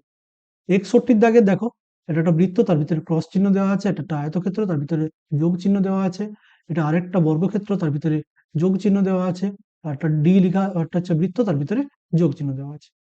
তোমরা যদি খেয়াল করে দেখো, এদের মধ্যে সবকটাই কিন্তু মানে সমানভাবে 4টে করে পার্টে ভাগ করেছে প্রত্যেকটা ছবিকে। বৃত্ত 4টে ভাগে ভাগ হয়েছে মাঝে দুটো লাইন দিয়ে। পরের বীজ ছবিটাতেও 4টে সমান ভাগে ভাগ হয়েছে, কিন্তু শীত ছবিটা প্রতিসম নয়, সমানভাবে ভাগ করতে পারেনি। ঠিক আছে, শীত ছবিটা সবকটা শেপ কিন্তু সমান নয়, ডি ছবিতে সবকটা শেপ কিন্তু সমান। তাহলে সি হচ্ছে আলাদা বাকি সবকটার থেকে। এবার আসছে অপশন ডি, কোশ্চেন নাম্বার 62, 62 দাগের প্রশ্ন। ME WH, এই 4টে যে লেটার লেখা আছে এদের মধ্যে কোনটা আলাদা? ঠিক আছে, এবার এই যে 4টে লেটার আছে এদের মধ্যে দুভাবে এটাকে তুমি রিজনিং এর মানে দিক থেকে যদি দেখা হয়, এই জিনিসটাকে, এগুলো তো ছবি, এই ছবিগুলোর মধ্যে কি মিল আছে? এটা তুমি ইংরেজি অ্যালফাবেট বলে ভেবো না, এগুলোকে ছবি হিসাবে ভাবো। এই ছবিগুলোর মধ্যে মিলটা কি রয়েছে? এই ছবিগুলোর মধ্যে মিল এটাই রয়েছে যে তুমি যদি পাশের দিকে একটা আয়না বসাও, এম এর ছবি কিন্তু এমই হবে, মানে এম এর প্রতিবিম্ব এম তৈরি হবে। এম এর পাশের দিকে যদি একটা এরকম আয়না বসাও, এম এর প্রতিবিম্বে এমই দেখা যাবে। ডাব্লিউ এর প্রতিবিম্বও ডাব্লিউই হবে, তার উল্টো দিকে ছবি তৈরি হবে সেটা ডাব্লিউ হবে। এইচ এর প্রতিবিম্বও হবে এইচ, কিন্তু ই এর প্রতিবিম্ব ই হবে না, সেটা এরকম উল্টো দিকে ঘুরে যাবে। ই এর ছায়াটা এরকম তৈরি হবে, ঠিক আছে? তাই জন্য এই ইটা হচ্ছে আলাদা বাকি সবার থেকে। 63 দাগের প্রশ্ন দেখতে পাচ্ছ, এটা একটা ঢেউ খেলানো ইমেজ দেওয়া হয়েছে, অনেকগুলো ঢেউ খেলানো ছবি দেওয়া হয়েছে। তার মধ্যে অপশন এটা সঠিক উত্তর, কারণ অপশন এটা আলাদা। কেন? সবকটা দেখো অপশন এ এর যে খাঁজগুলো সবকটা সমান আকারের, ঠিক আছে? সবকটা রেখা সমান আকারের। বির দাগে দেখো সবকটা রেখা কিন্তু সমান আকারের নয়, আর অ্যাঙ্গেল গুলো একই নয়, সমান সমান নয়। সির দাগেও দেখো ছোট বড় আছে রেখাগুলো, ডির দাগেও দেখো ছোট বড় আছে, শুধু এর দাগেরটা ছোট বড় নেই বলে এটা আলাদা, ঠিক আছে? 64 দাগের প্রশ্ন, 64 দাগের প্রশ্নে দেখো চারটে ছবি দেওয়া আছে, এদের মধ্যে কোনটা আলাদা? তুমি যদি দেখো ঘড়ির কাঁটার দিকে ঘুরছে না বিপরীতে ঘুরছে, এটা দেখলে দেখবে যে এইটা এই দিকে ঘুরছে, মানে ঘড়ির কাঁটার দিকে ঘুরছে। মাঝের দুটো ঘড়ির কাঁটার বিপরীতে যাচ্ছে, এটা আবার ঘড়ির কাঁটার দিকে ঘুরছে, মানে এ আর ডি দুজনেই ঘড়ির কাঁটার দিকে ঘুরছে। তাই ঘড়ির কাঁটার দিকে ঘুরছে কিনা সেটা দেখে তুমি কোনো উত্তরে আসতে পারবে না, এটা তাহলে ভুলে যাও। অন্য কিভাবে করা যায় দেখো, এইখানে লক্ষ্য করো, এর ছবির যে তীর চিহ্ন সেটা উপর দিক নির্দেশ করছে, আর এই বৃত্তের যে স্পর্শক সেটা এই দিক নির্দেশ করছে, মানে দুটোর মধ্যে অ্যাঙ্গেল কত? 90 ডিগ্রি, ঠিক আছে? বাকিগুলোর ক্ষেত্রে দেখো দুটো একই দিক নির্দেশ করছে, এও যে দিক নির্দেশ করছে আর তীর চিহ্নটাও সেই দিক নির্দেশ করছে, একই দিক নির্দেশ করছে সবাই, সবাই কিন্তু একই দিককে নির্দেশ করছে। যখন এদিকে বলছে সেও বলছে ওদিকেই যাও, ঠিক আছে? তাহলে সবকটার মধ্যে শুধুমাত্র আলাদা কোনটা? আলাদা হচ্ছে অপশন এ এর ছবিটা, যেখানে সবকটা কিন্তু একই দিক নির্দেশ করছে না, এর তীর চিহ্ন একদিক নির্দেশ করছে, বৃত্তের স্পর্শক অন্য দিক নির্দেশ করছে, তাহলে অপশন এ হবে আলাদা। এবার 65 দাগের প্রশ্ন, 65 দাগের প্রশ্ন চারটে ছবির মধ্যে কোনটা আলাদা? দেখে নাও, এখানে এল আছে, এল এর অপোজিটে ত্রিভুজ আছে, এল এর অপোজিটে ত্রিভুজ আর ওর অপোজিটে দুটো স্টার। আবার এল এর অপোজিটে, এখানে দেখো অপশন বি তে এল এর অপোজিটে স্টার হয়ে গেছে, যেটা হবে না। কিন্তু অপশন সি তে দেখো এল এর অপোজিটে ত্রিভুজ আছে, অপশন ডি তেও এল এর অপোজিটে ত্রিভুজ আছে, সবকটা একই, শুধু অপশন বি টা একই নয়। অপশন বি তে এল এর অপোজিটে হয়ে গেছে স্টার, যাই জন্য এটা একই নয়। 65 দাগের অপশন বি। এবার 66 দাগের প্রশ্ন বলেছে, নিচের প্রতিটি প্রশ্নে চারটি করে বিকল্প উত্তর দেওয়া আছে। এক্স একটা বস্তু, তার প্রতিবিম্ব জলে দেখা যাবে, ঠিক আছে? এটা হচ্ছে ওয়াটার ইমেজ। জলে প্রতিবিম্ব তৈরি হবে কিরকম? জল থাকে নিচের দিকে, প্রতিবিম্ব কিরকম তৈরি হবে? যদি জল এইখানে থাকতো, ঠিক আছে, মনে করো এটা জল, জলে ওই জিনিসটার কি ছবি দেখা যেত সেটা আমাকে বের করতে হবে। ছবিটা কিরকম হতো? এটা সোজা যেত, আর এটা ওই দিকে যাচ্ছে, মানে এটা এইদিকে যেত, ঠিক আছে? তাহলে অপশন এ হচ্ছে সঠিক উত্তর। এটা পেন্সিল দিয়ে তুমি যদি এঁকে নাও একটা আয়না করে, তুমি নিজেই বুঝতে পারবে এখানে যদি জল থাকতো কি ছবি তৈরি হতো। বা একটা আয়না যদি বসিয়ে দাও, আয়নায় তুমি ছবি দেখতে পাবে। এখানে যদি ছোট একটা আয়না নিয়ে বসিয়ে দেখো, তাহলে তুমি এই প্রশ্নের উত্তর নিজে দেখতে পেয়ে যাবে। কিন্তু পরীক্ষার হলে আয়না নিয়ে ঢুকতে দেবে না, তাই জন্য এটাকে নিজেকে তোমাকে কল্পনা করে করতে হবে, ঠিক আছে? 66, 67-এ দেখো, 67-এ একটা ছবি দেওয়া আছে, জল যদি নিচের দিকে থাকে, এখানে থাকে, তাহলে কি জিনিসটা তৈরি হবে? আচ্ছা, জলটাকে আমি একটু কাছে করে দিই, তাহলে আমার বুঝতে আরো সুবিধা হবে। জলটাকে এত দূরে না করে কাছে করে দিই। কাছে করে দিলে জলে যে ছবিটা তৈরি হবে, ধরে নাও মাঝের আমার, আমি একটা অন্য কালি দিয়ে করছি, মাঝের নীল কালি দিয়ে আমি আয়নাটাকে আঁকছি, এটা আমার আয়না। তাহলে যে জিনিসটা তৈরি হবে প্রতিবিম্বটা, প্রতিবিম্বটা এরকম যাবে, আর এই রেখাটা এরকম যাবে, ঠিক আছে? এই জিনিস তুমি কোথায় পাচ্ছ? এটা আছে অপশন বি তে। অপশন বি তে দেখো তীর চিহ্ন নিচের দিকে আছে, আর কোথাও এই তীর চিহ্ন নিচের দিকে যায়নি। অপশন বিটা হচ্ছে সঠিক উত্তর 67-র। এইভাবে ছবি এঁকে নিতে হবে পেন্সিল দিয়ে, তবে তুমি বুঝতে পারবে উত্তরটা কি হবে। এবার 68, 68-তে দেখো, এইখানে যদি আমি আয়না বসিয়ে দিই, সেই আয়নায় কি ছবি দেখতে পাওয়া যাবে? দেখো, ছবিটা তুমি একটা কমপ্লিট করো, একটা এরকম এঁকে নাও।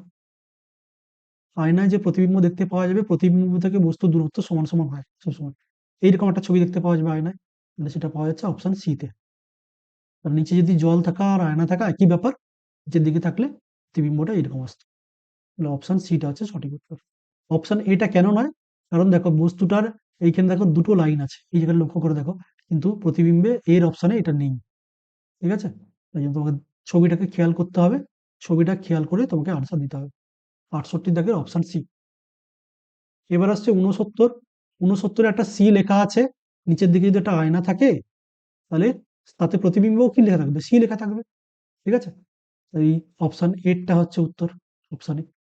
প্রতিবিম্ব থেকে বস্তুর দূরত্ব যত হয়, আর মানে আয়না থেকে প্রতিবিম্ব দূরত্ব যত হয়, আয়না থেকে বস্তু দূরত্ব একই হয়। এখানে হচ্ছে মেন কনসেপ্টটা এটা। মানে এটা ধরে নাও একটা আয়না, পিছন দিকটাকে আমি একটু শেডিং করে দিলাম, এটা আয়নার সামনের দিক। এটা যদি এটা ই হয় তাহলে প্রতিবিম্ব হবে এরকম পাশের দিকে প্রতিসম। ঠিক আছে, এই দূরত্ব যত, এই দূরত্ব তত, পরের দাগের দূরত্ব যত, পরের দাগের দূরত্ব তত, এইভাবে দূরত্বটা সেট হয়।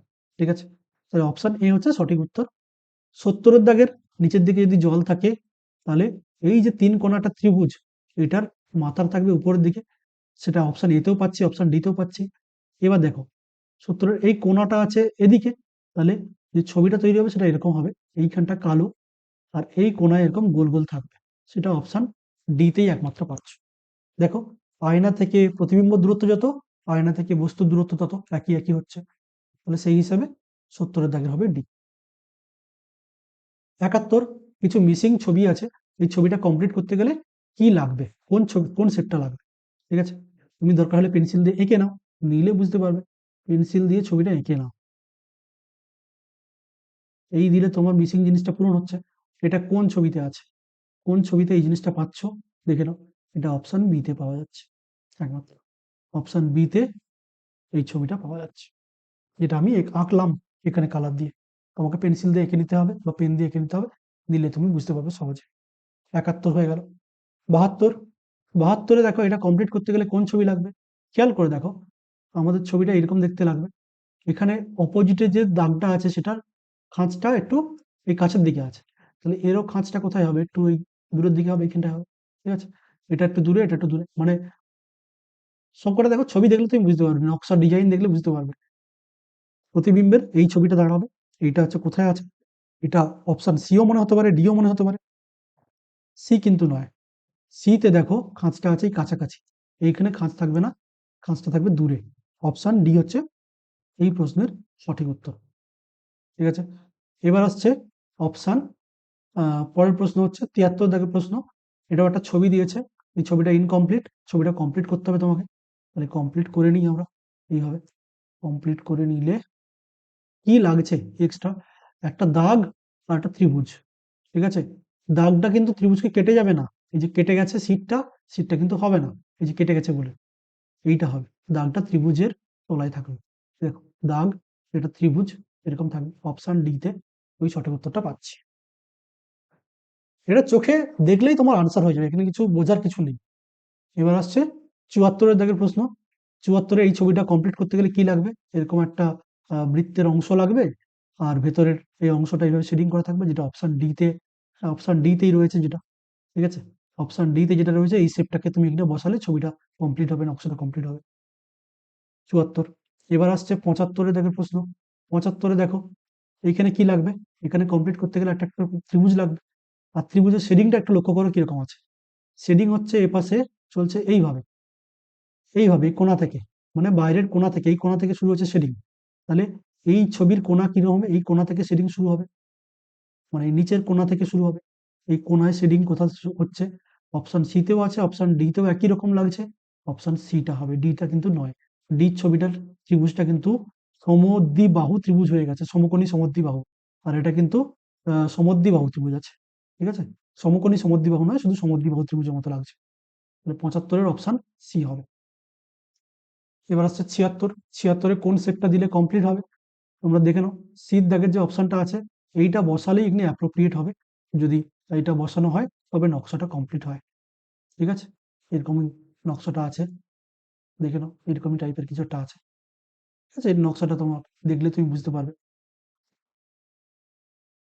এটা আছে কোথায়? অপশন সি তে আছে। এই ছবিটাকে তোমাকে পেন্সিল দিয়ে কমপ্লিট করতে হবে, অথবা তুমি দেখবে কোনটা বসালে অ্যাপ্রোপ্রিয়েট মনে হচ্ছে সেটা হবে। 76-এর সি। এবার আসছে 77। 77-এ দেখো ছবিটা কিরকম আছে, এই ছবিটা কমপ্লিট করতে গেলে কি লাগবে? এই ছবিটা কমপ্লিট করতে গেলে প্রথমত যেটা লাগবে সেটা হচ্ছে এই জায়গায় একটা বক্স লাগবে, আর সেটা শেডিং হয়ে থাকবে, তবে গিয়ে তো দুটো ম্যাচ হবে, এদিকে দুটো ম্যাচ হয়েছে, এদিকে দুটো ম্যাচ হবে। তো এই কোণাটা কার ফুল আছে, কোন ছবিতে ডান দিকে কোণাটা ফুল আছে, ডিতে আছে আর এতে আছে, কিন্তু এ দিলে তা কিন্তু হবে না, ছবিটা এরকম দাঁড়াবে। ঠিক আছে, এইরকম একটা ছবি আসবে, এগুলো শেডিং হয়ে থাকবে, এটা শেডিং হয়ে থাকবে, এটা শেডিং হয়ে থাকবে। ঠিক আছে, এরকম একটা ছবি আসবে, তিন কোনাকুনি, কোনাকুনি আর এদিকে একটা, যেটা অ্যাকচুয়ালি কি কটা, তুমি যদি গুনলেও কিন্তু একটা জিনিস হয়ে যাবে। ১, ২, ৩, ৪, ৪টে বক্স পূরণ হবে, এবং ৪টে বক্স কোথায় কোথায়, ডান দিকের কোনায় একটা থাকতেই হবে, যেটা হচ্ছে এখানে এতে হচ্ছে না, এতে কিন্তু এখানে মাঝে একটা গ্যাপ রয়ে গেছে, যে গ্যাপটা থাকলে কিন্তু এই ডিজাইনটা পূরণ হবে না। অপশন ডিটা হবে অ্যাপ্রোপ্রিয়েট আনসার। অপশন ডিটা যদি তুমি এখানে বসাও, তাহলে এই ছবিটা তৈরি হয়ে যাবে। ৭৭ এর অপশন ডি। এবার হচ্ছে ৭৮। ৭৮ এর এই ছবিটা কমপ্লিট করতে গেলে কি লাগবে? এইখানে একটা চোখের মতো লাগবে, এখানে একটা লাগবে এরকম, যেখানে এই জায়গাটা শেডিং করা থাকবে। ঠিক আছে? কোন ছবিতে এই উপরের অংশ শেডিং করা আছে দেখে নাও। এ তে আছে, সি তে আছে। বি আর ডি তো হচ্ছে না, এলিমিনেট হয়ে গেল। এবার দেখো এখানে যে বক্সগুলো আছে, সেই বক্সগুলোর দিকেও তাকাতে হবে। শুধু সি, ডি এর মধ্যে একটা উত্তর দিলে হবে না। এখানে দেখো এই যে বক্সটায় ডটটা আছে নিচের দিকে, পরের বক্সের ডটটা আছে উপরের দিকে, পরের বক্সের ডটটা আছে কোণার দিকে। তাহলে এর পরেরটা কি হবে? এর পরের বক্সের ডটটা হবে, আহ, দেখো এই দুটো কোণা কাছাকাছি আছে, খেয়াল করে দেখো। ঠিক আছে, এই দুটো কোণা কাছাকাছি আছে, তাহলে এ যদি দূরে যায়, এরও আউটার কোণাটা কি হবে, কারণ দূরে যাবে। ঠিক আছে, তাহলে তবে গিয়ে এর দুজনে ম্যাচ করবে এই দুটো শেপ। তাহলে যেটা হচ্ছে অপশন সি। অপশন সি হবে সঠিক উত্তর ৭৮-এর। ৭৯, ৭৯-তে কোন ছবিটা লাগালে ঠিক হবে? অবশ্যই অপশন বি লাগালে ঠিকঠাক হবে। তোমরা যদি বসিয়ে দেখো মনে মনে কল্পনা করে, দেখবে এটাই হবে। বা তুমি চাইলে ডিজাইনটা কমপ্লিট করে নিতে পারো পেন্সিল দিলে, তবে তুমি কিন্তু খানিকটা ধারণা পেয়ে যাবে কি হবে। এরকম একটা বৃত্ত এরকম কমপ্লিট হচ্ছে। এই বৃত্তটা কমপ্লিট করলে তুমি পেয়ে যাচ্ছ। এই বৃত্তটা কমপ্লিট একমাত্র, এই দাগটা একমাত্র কোথায় রয়েছে? অপশন বি তে রয়েছে, আর কোথাও এই জিনিস নেই। অপশন বি তে বৃত্ত কমপ্লিট করলেই তোমার উত্তর হয়ে যাচ্ছে। Option B. ৭৯ option B. এবার ৮০, ৮০ এই ছবিটা কমপ্লিট করতে গেলে কি লাগবে? ৮০ এই ছবিটা কমপ্লিট করতে গেলে কি লাগবে? দেখতে পাচ্ছ অপশন ডি তে যেটা আছে এটা হবে অ্যাপ্রোপ্রিয়েট আনসার। কারণ তুমি যদি ছবিটাকে এঁকে ফেলো, জিনিসটা দেখলেই তুমি আইডিয়া পেয়ে যাবে। এই হচ্ছে তোমার কমপ্লিট ছবি। এই জিনিসটা কোথায় আছে? একটা ত্রিভুজ, তার একটা দাগ, তারপরে রয়েছে এই বরাবর, হ্যাঁ, এই বরাবর দাগ, যেটা রয়েছে অপশন ডি এর সাথে ম্যাচ করছে। দেখো যেটা আমি ড্র করেছি, এটা অপশন ডি তেই রয়েছে একমাত্র। অপশন ডি তে যে ছবিটা আছে সেটা দিলেই ৮০ ছবিটা কমপ্লিট হবে। এবার আসছে ৮১। ৮১ দাগের প্রশ্ন, কমপ্লিট করতে গেলে কোনটা লাগবে? দেখে নাও, ছবি দেখেই বোঝা যাচ্ছে এটা অপশন সি হবে। ঠিক আছে, এই যে গ্যাপটা, এটা অপশন এ এর গ্যাপের সাথে ম্যাচ করছে না। Option C, ৮০। ৮১ অপশন সি দিলে ছবিটা কমপ্লিট হবে। কোশ্চেন মার্কের জায়গায় এই শেপটাকে বসিয়ে দিলে ছবিটা কমপ্লিট হবে। ৮২, ৮২ কমপ্লিট করতে গেলে কি লাগবে? এরকম একটা টানা লাগবে, আর এই সোজা একটা দাগ লাগবে, এই আর লাগবে একটা এই সোজা দাগ, মানে একটা জেড, এরকম টাইপের একটা জেড টাইপের লাগবে, যেটা আছে অপশন ডি তে। তাহলে ৮২ অপশন ডি। এবার আসছে ৮৩। ৮৩ তে কি বলেছে? নিচের প্রতিটি প্রশ্নে ৪টি করে বিকল্প থেকে সঠিক উত্তর নির্বাচন করো। এক্স হচ্ছে একটা বস্তু যার প্রতিবিম্ব দর্পণে দেখা যাবে, দর্পণটা এ বি, আয়নাটা হচ্ছে এ বি, তাতে কি ছবি দেখতে পাওয়া যাবে? দেখো এখানে যদি আয়না বসাই, তাহলে বস্তুটা কি ঘুরে যাবে, বস্তু শীর্ষ প্রতিবিম্ব শীর্ষ একই দিকে থাকে। এটা যদি এই কোণায় থাকে, তাহলে প্রতিবিম্বের কি উল্টো কোণায় চলে যাবে, এই ছবিটা জাস্ট পাশের দিকে উল্টে যাবে। Option D. অপশন ডি তে হচ্ছে সঠিক উত্তর ৮৩ ডি। ৮৪, ৮৪ দেখো এই তীর চিহ্নটা নিচের দিকে আছে, ছবিতেও তীর চিহ্ন নিচের দিকেই থাকবে, উল্টো দিকে ঘুরে যাবে না। ঠিক আছে, ছবিতেও, কারণ পাশের দিকে পরিবর্তন হয়, পার্শ্বীয় পরিবর্তন হয়, পাশের দিকটা উল্টে যায় কিন্তু নিচের দিক উপরের দিক সমান থাকে। আয়নায় সামনে যখন আমরা দাঁড়াই, আমাদের মাথাটা সামনের দিকেই থাকে, পাটা নিচের দিকেই থাকে, আমরা উল্টে যাই না। ঠিক আছে, শুধু পাশের দিকটা বদলে যায়, ডান হাতটা হয়ে যায় বাম হাত, আর বাম হাতটা হয়ে যায় ডান হাত। তুমি আয়নাতে খাওয়ার মতো ভঙ্গি দেখাবে, দেখবে তুমি দেখছো এরকম, যে তোমার ডান হাতটা যেন বাম হাত বলে মনে হচ্ছে, সেরকম। তো সেরকম পাশের দিকে পরিবর্তন হবে। তীর চিহ্ন নিচের দিকে আছে, বি সির মধ্যে কোনো একটা আনসার হবে। এবার দেখো পাশের দিকে পরিবর্তন হয়েছে মানে বিটটা হবে সঠিক উত্তর। দেখো আয়নার দিকেই তীর চিহ্নটা নির্দেশ করছে, তাহলে এই ছবিও আয়নার দিকে নির্দেশ করবে। তুমি আয়নার দিকে আঙুল দেখালে আয়নাও তোমার দিকে, আয়নার দিকে যে ছবিটা সেও তোমার দিকে আঙুল দেখায়। তাহলে এই বিটটা হচ্ছে সঠিক প্রতিবিম্ব। এবার হচ্ছে ৮৫ দাগের। ৮৫ দাগে দেখো ডটটা রয়েছে ডান দিকের কোণে, বাম দিকের কোণে। ও তাহলে পাশের দিকে পরিবর্তন হলে ডান দিকের কোণে চলে যাবে। ডান দিকের কোণে কোথায় কোথায় আছে, সি তে আছে আর ডি তে আছে, দুটোর মধ্যে একটা আনসার হবে। এবার দেখো এই যে এস লেখা আছে এখানে, এসটা কি পাশের দিকে ঘুরে গেলে কোয়েশ্চেন মার্কের মতো হয়ে যাবে, যেটা ডি তে আছে এই জিনিসটা কোয়েশ্চেন মার্কের মতো হয়ে যাবে। এস কে যদি আমরা আয়নায় দেখি সেটা উল্টো দিকে এস হয়ে যাবে, ঘুরে যাবে, পাশের দিকে ঘুরে গেলে কি উল্টে যাবে। তাহলে অপশন ডি হচ্ছে সঠিক উত্তর। অপশন সি তে ওই রকম এস নেই, তাই জন্য অপশন সি হচ্ছে না। অপশন ডি হচ্ছে এই প্রশ্নের সঠিক উত্তর। হলো। এবার আসছে 86 দাগের প্রশ্ন। 86 দাগের প্রশ্ন দেখতে পাচ্ছ, তীর চিহ্ন এইদিকে নির্দেশ করছে মানে প্রতিবিম্ব এইদিকে নির্দেশ করবে। এই দুটো তো এলিমিনেট হয়ে গেল শুরুতেই, কারণ প্রতিবিম্বের তীর চিহ্ন ওইদিকে নেই। ঠিক আছে, এটা একটা গেল। আর কি আছে,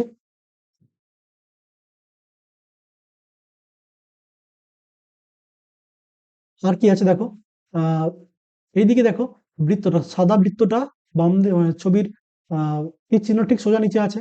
এখানেও সাদা বৃত্তটা তীর চিহ্ন ঠিক সোজা নিচে থাকবে, অপশন সি তে হচ্ছে সঠিক উত্তর। তীর চিহ্নের ঠিক সোজা নিচে সাদা বৃত্ত। ঠিক আছে, এখানে অপশন সি তে এটা হচ্ছে।